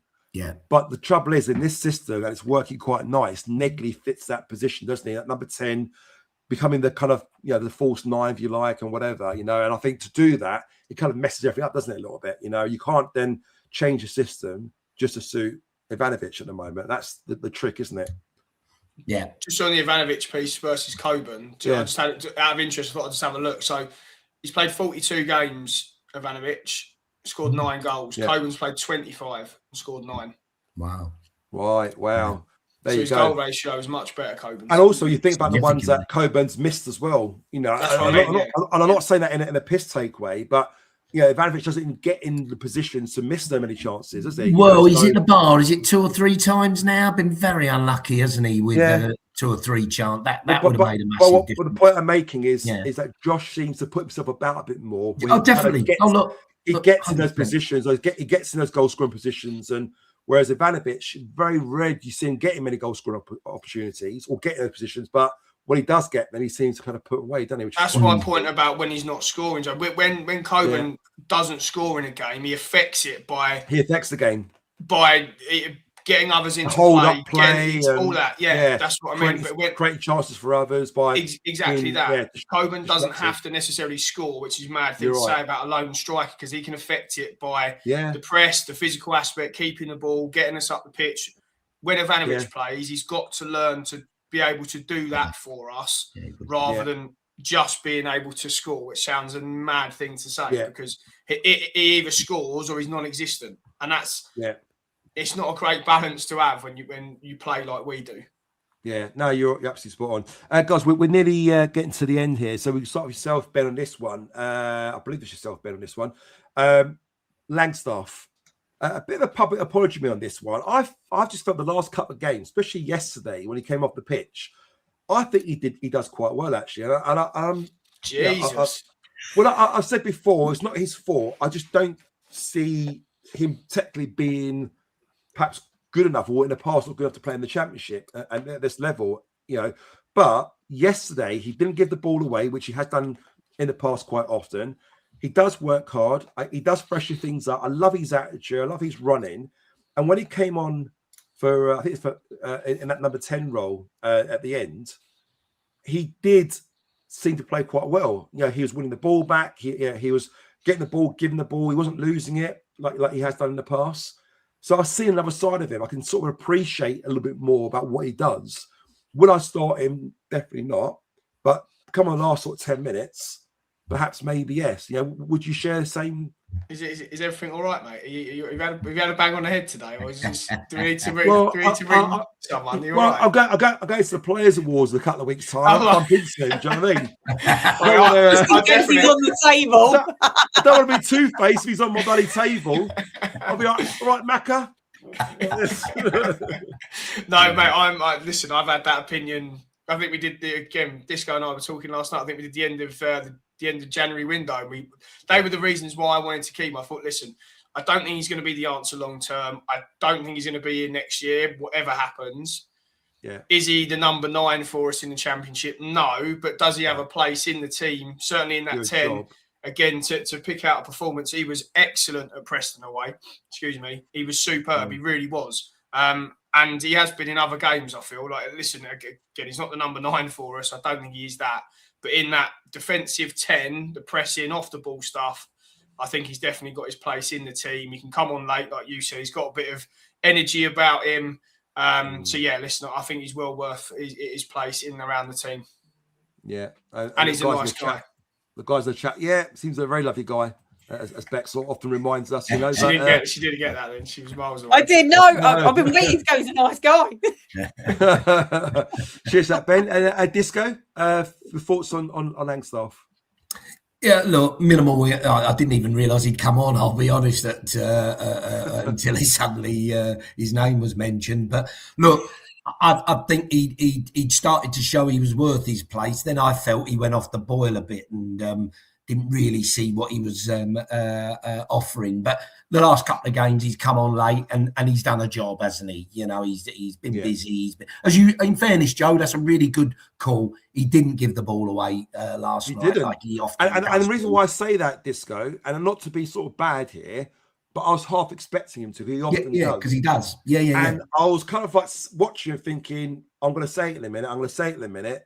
And he didn't. There's a couple times he got the ball. I said to Ben, didn't I, Ben, yesterday, that I feel a bit on edge when he's got the ball. I think don't lose it. When like Camille's got it or someone else or Aziz, you feel a lot more confident, you know. But when he's got it, it's always like, don't do the wrong thing. Just give the ball to someone else, you know. And there's a couple of times he was hanging on to the ball. I thought, is he going to lose it? And he didn't. He managed to get, you know. But he looks on edge. He's sort of like this, isn't he? With the ball, he's always a bit nervy. So he makes you nervy, you know. But you're right. You're right. Yeah. No, he did okay. Did okay last night. Yeah, nice one. Bex, any of yourself? Yeah, done all right. Yeah, that was it. Really dad, literally a bit like Disco. He was on the pitch. He done the job. Yeah. He's a nice guy, and I'm glad that we kept him. Guy. Yeah, he's a nice young. And I hope he's on your table. Just for Joe's sake, I hope he's on the table. Yeah, exactly. But no, well done, Langstaff. You're watching. You know, I really do like you, and hope you enjoy the end of season awards in a couple of weeks' time. Next up, last but not least, is Luke Cundall, Disco. Again, a bit like Langstaff, comes on, gets around the pitch a little bit, freshens things up with fresh pair of legs. What did you make of what he did when he come on? I think you know, I'm a Cundall fan. You know, the opposite of Langstaff, technically good in my mind, good football brain. Look, can score goals. Has got a good goal scoring record. Didn't think he really affected the game much last night. Was busy, as you say, buzzing around a little bit. I gotta say, I'm really surprised again. Bannon didn't get any minutes. You know, I don't get that. But look, in Alex we trust, and there must be a master plan going on. So, but yeah. Look, nothing. Look, I'll have to say, in the current team and squad, Cundall's a sub, an impact sub rather than a starter. Most But definitely. he doesn't let you down, does he? When he comes off the bench, you know. No, I think he gives it his all, and got, you know, again, great attitude, you know. Bex, any final thoughts with Luke Cundle? Yeah, fresh pair of legs. Welcomed on the pitch for the time that he was on there, but again, I didn't really feel the huge impact in him. It just gave that fresh pair of legs that we needed. So, but I enjoy watching him. I was pretty gutted when he got that. It was his shoulder that he done. Was it his before? When he went off when he went injured, it was his shoulder, I think. And that was quite disappointing because actually he'd really started to come into his own. So again, if he never got that injury, what sort of player would we have been seeing? Would we have seen him a lot more in the squad now? But yeah, I enjoy watching him when he comes in. He does make a little bit of an impact, but last night I just felt he was just there with a fresh pair of legs. So yeah. I agree. And Ben, come to yourself last with regards to Cundle. And guys in the chat, I'm going to ask these guys the same question, but in the chat, put your answer in. Who was your man of the match yesterday's game? Ben, final thoughts on Luke Cundle? Listen, I think he's, again, another one that's got definitely a place in the squad. I'm still unsure where his best position is, and I think that's probably been his problem throughout his career, I would imagine. Don't know whether he's a 10, he's a little bit deeper, he's played wide for us at times.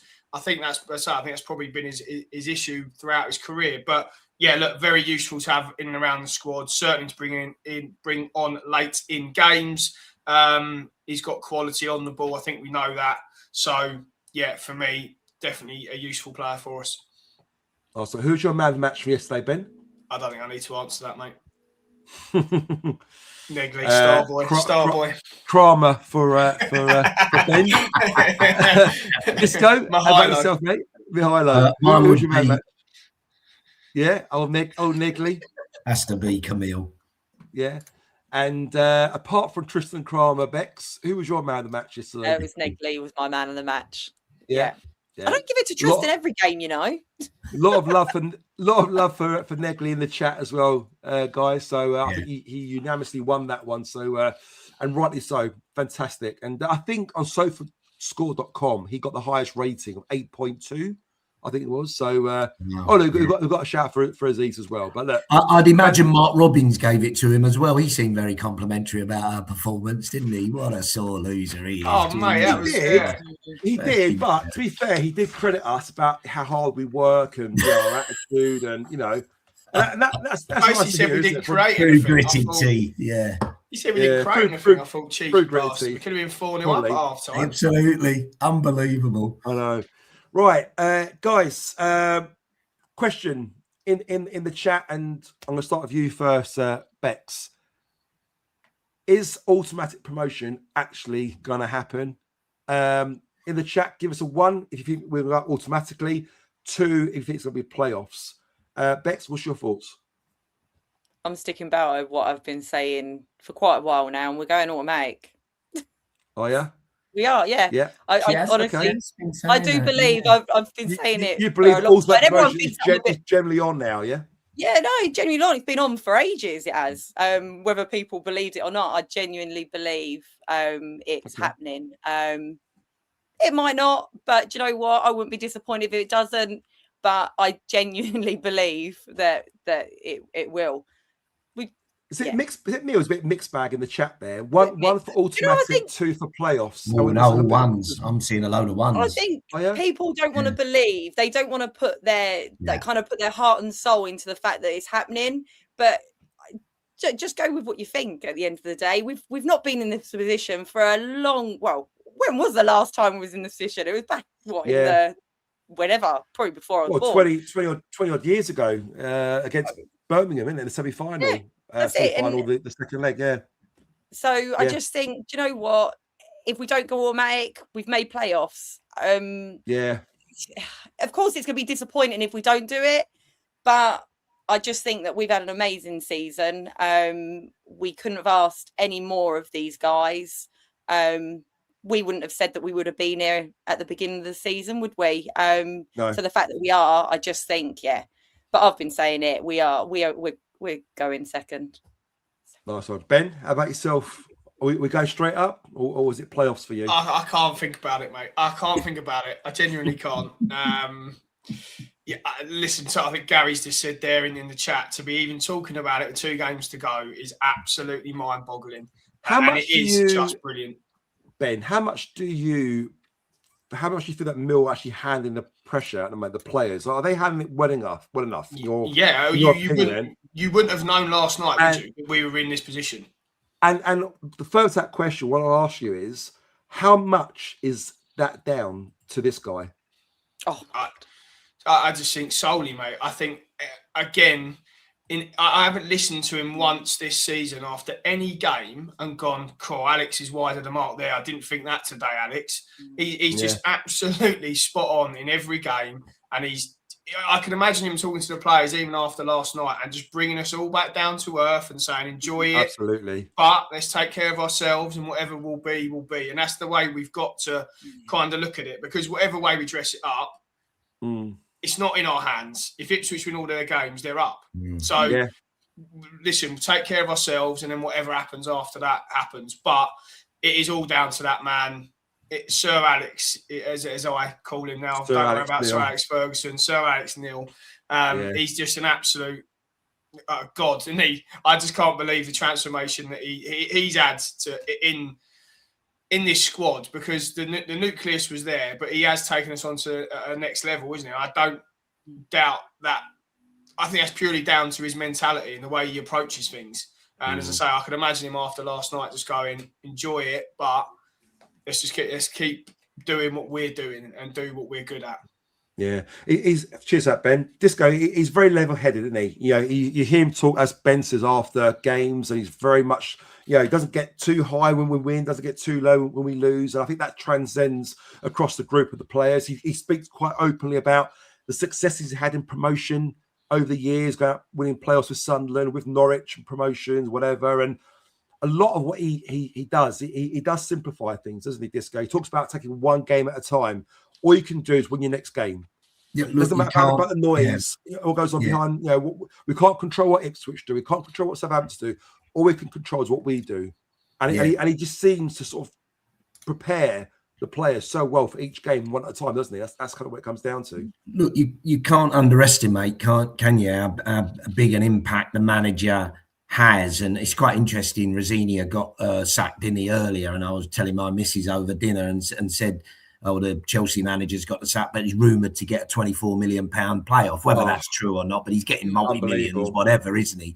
And she said, well, surely, is it not down to the players that rather than the manager? And I said, look, that'll play a part, but the manager's role you cannot underestimate. And the difference of a quality manager versus, somebody who you imagine, don't know, but Rosinia, he talks about a project, doesn't he? And this and that and that. Yeah. Players must be sat there looking at him thinking, what the fuck is he talking Aging about? Of men. Not buying into it.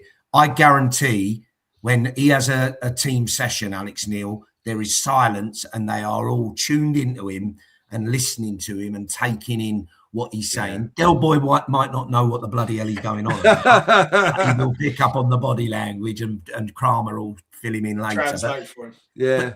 But you get my point. He I thought he was a bit of a dour, a bit of a dour Scotsman, and a bit like I said about Mark Robbins earlier, not really giving opposition credit.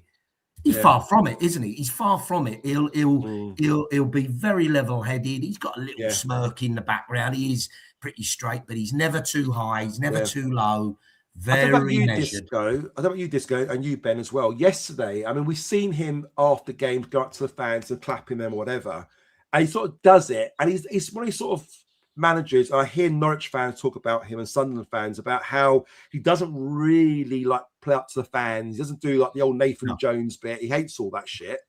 But the last couple of games, in particular, yesterday, you see a massive beaming smile on his face. When he came over to us, he clapped us. You see him, like he had this massive smile on his face, and he was really pumping the air with the fans, and like it's almost like the players were clapping, and he didn't want to go. And normally he's the first one to sort of turn around and walk off, isn't he? But he was there. He was soaking it all up, and you can see he was loving it. And I think he gets us, doesn't he? And it's not their managers. He is not Millwall. that get us that way. But he's got a steely confidence as well, and he don't mind saying, listen, he's effectively saying, listen, I've been there, done that, got the T-shirt, but not in a cocky way, in a confident, in a factual way. Yeah. I think he was asked last night, effectively, why did it not work at Stoke, and why does it not work for any manager at Stoke? And he effectively reeled off, well, this is what I've done, so you do the maths, sort of, basically, you know? So he's proud of his record, and so he should be. His record is unbelievable. His record is unbelievable. Like, at every club, apart from Stoke, he has achieved. So his record is unbelievable. And going back to that point, is it? Not at all, mate. And at every level, there was the Scottish Championship with Hamilton. Preston did well. Norwich did well. Everywhere he's been, he's and obviously flying with us. So that isn't by luck. And just going back to what Disco was talking about, and talking about his post-match interviews. When we are good, he will tell us we have been good, but he's not afraid to come out and say, even when we won today, but we weren't very good, or we can do other things. We can do better. We need to do better. We've got higher standards than that. And that's what I love about him. Even when we do win games, he will still come out and say, we didn't press the ball well, or we didn't, whatever, we weren't good on the ball. Whatever it is, he's so honest, and I just love that about him. Yeah, spot on. Disco, we're reaching the 2-hour mark. The guys that watch the... I've only been on an hour and a half, Joe, so you can't blame me. The ones that have been watching us back, we're looking at it going, what, 2 hours? Bloody hell. They've been moaning and sending complaint letters into us. Sorry, guys. There's no HR department. We're going to end it soon, exactly. Send it over to Chris Chapman. Ben, same with yourself, mate. Leicester, looking ahead now. So it's Leicester away this Friday. I'm going, you're going. Disco, you going? Trying to go? I am going to abuse my position here on the pod and put a real plea out to our adoring listeners and fans. There you go, friends guys. And family, players, wives, managers, whoever. Even Langstaff? I have got Langstaff, most definitely. You know, a couple of corporates would be very nice, or complimentaries, I mean. There you go. I'm desperately trying to get a couple of tickets. So if anybody has, he's now unable to attend on a cold, wet, horrible Friday night. The traffic apparently is going to be horrendous coming up. It'll take you 5 hours to get home.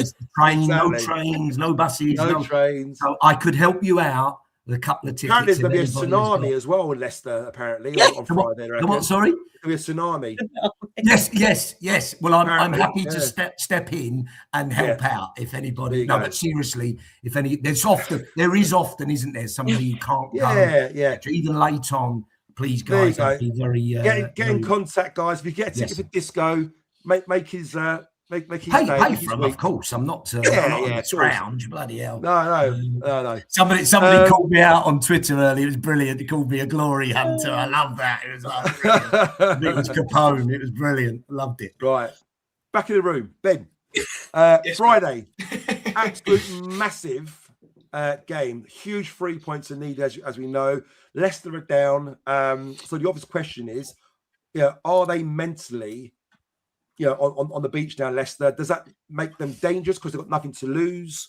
How do you think that's going to pan out this Friday?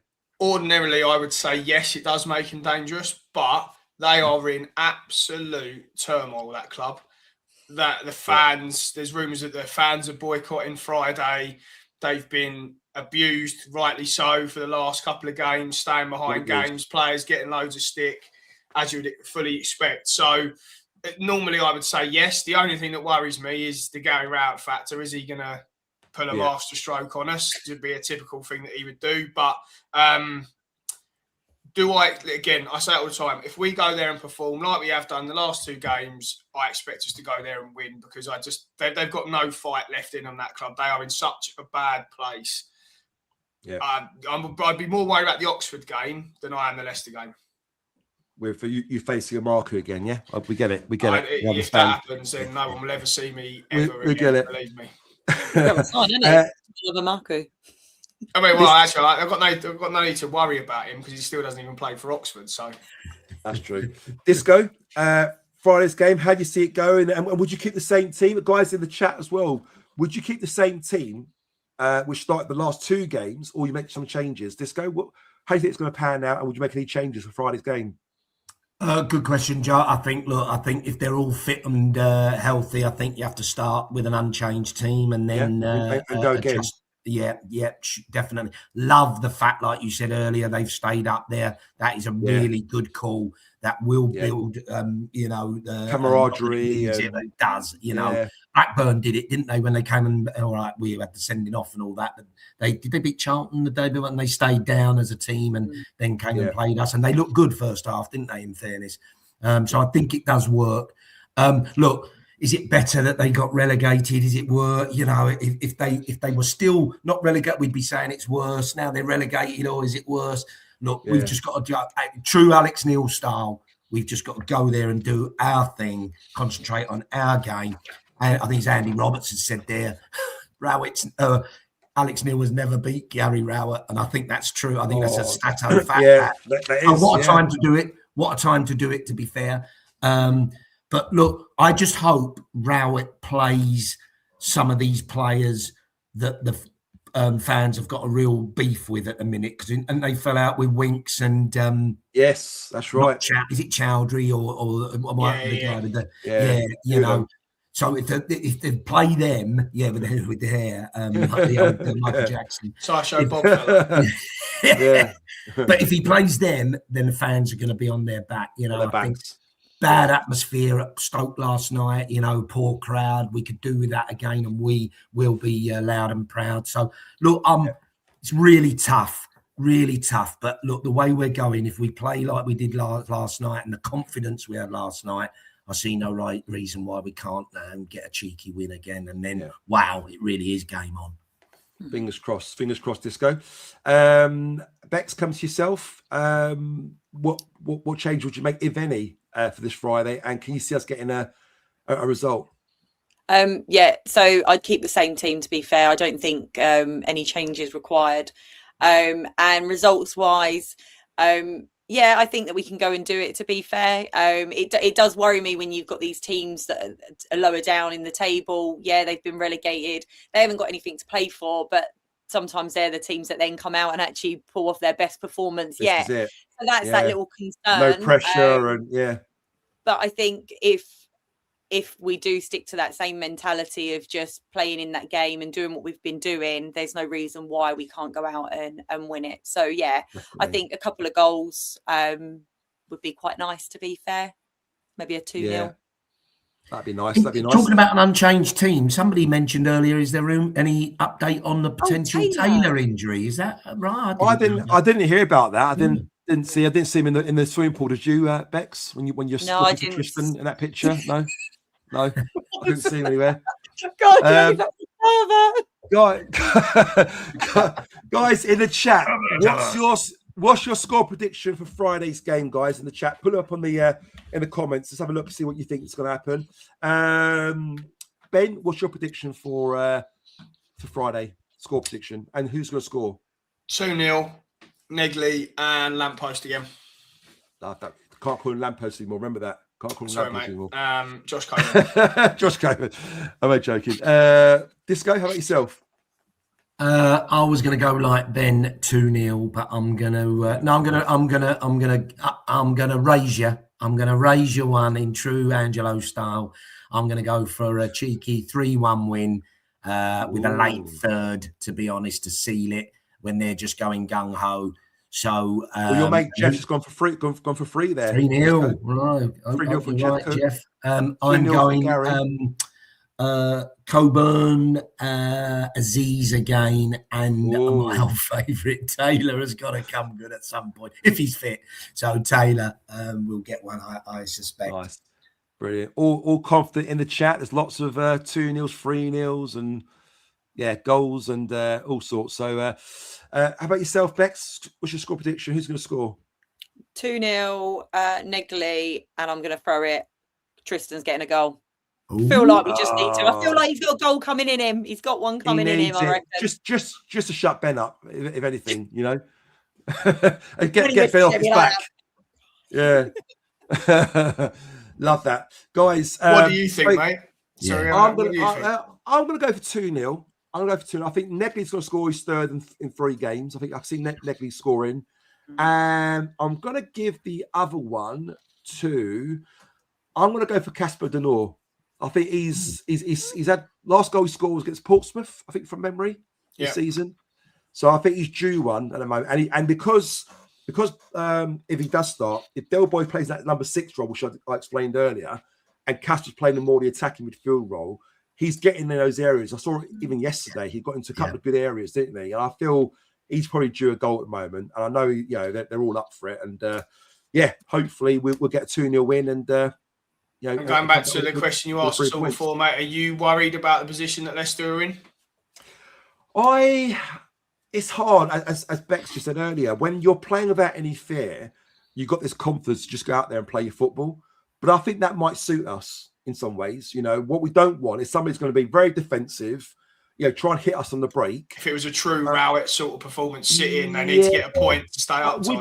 Yeah, exactly. But he doesn't, and I don't think he's going to care too much. He's always going to say to me, you know what, go out there, enjoy yourselves, play your football. And that might work nicely for us, because if they do come at us, we're going to catch them on the break and counter and score. So fingers crossed.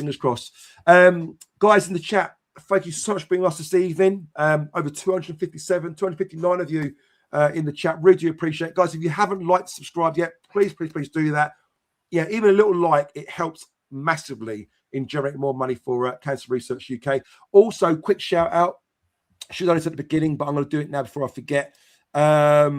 Chris mentioned it on his post-match analysis. He has got 3 of these shirts, which is the Cancer Research Chat with Chaps in cooperation with Millwall Football Club, signed football shirts. These sold like hotcakes. They're £50 each, and they went so quickly. Chris has managed to get his hand on 3 more. And if you go on our Twitter, on the Chat with Chaps Twitter, you could put a bid on there with your bid, and the 3 highest bids will get a chance of winning. You got to pay for it. A signed shirt, all the players on there, and what a memorable year it will be this year. And again, all the money we get goes to Cancer Research UK. So make sure you get on the Twitter X and look for Chat with Chaps post there, and make sure you put a cheeky bid in there. And you never know, you might be one of the top 3 and get your hands on that.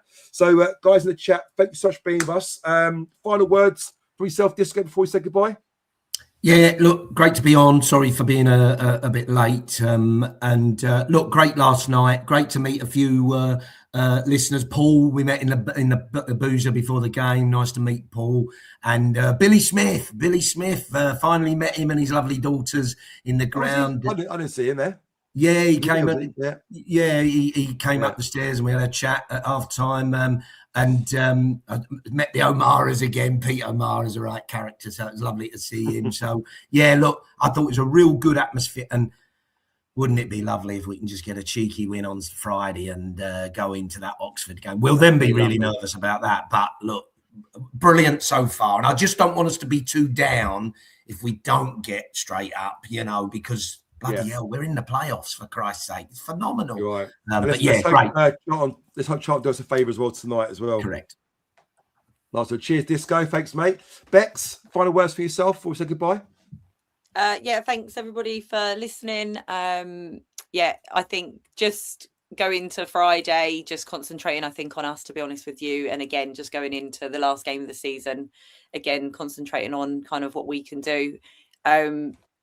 Second place at the minute, who knows where we'll be. But yeah, as Disco said, let's just not be disappointed. We're in the playoffs and kind of in our hands, but isn't in our hands. So just enjoy it. Enjoy the ride. Best Absolutely. Season yet. One game at a time. Exactly. Cheers for that. Bex, thanks for coming on as well. And Ben, final words from you. Please don't get emotional, start crying. I'll try not to.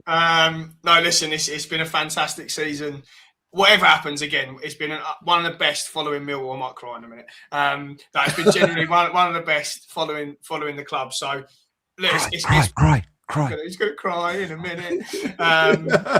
Leslie, I love you. I was going to say now. Yeah, look, I echo what Disco said. That's the big thing. Don't be disappointed if it doesn't happen through. We've still got 2, potentially 3 huge games. So just keep doing what we're doing. The players will do it. let's have a good night on Friday, and then, as I said earlier, whatever will be, will be. But yeah, rallying cry for the lads, rallying cry for the fans, and let's try and get it over the line. 2 more wins. I reckon 2 more wins will do it, personally. There you go. There you go. Cheers for that, Ben. Thanks for coming on. And that's it, guys. 2 more cup finals left. So we could just take one game at a time. Let's go and do it. If nothing else, if results don't go our way, you say, you know what, well, at least we did our bit and we tried and we did everything we can. This team, we've got a fantastic group of players, fantastic manager, fantastic fans, and the position we're in at the moment, we're in such an amazing position. We've got an amazing opportunity. So if you're going to go Leicester on Friday, we're going to be down there as well. So make sure you come over and say hello. And let's hope we get the 3 points. And thanks for being with us this evening. And we'll see you next week on the next live show. Thanks a lot, guys. And see you later. Bye. Toodaloo, motherfucker. Hey.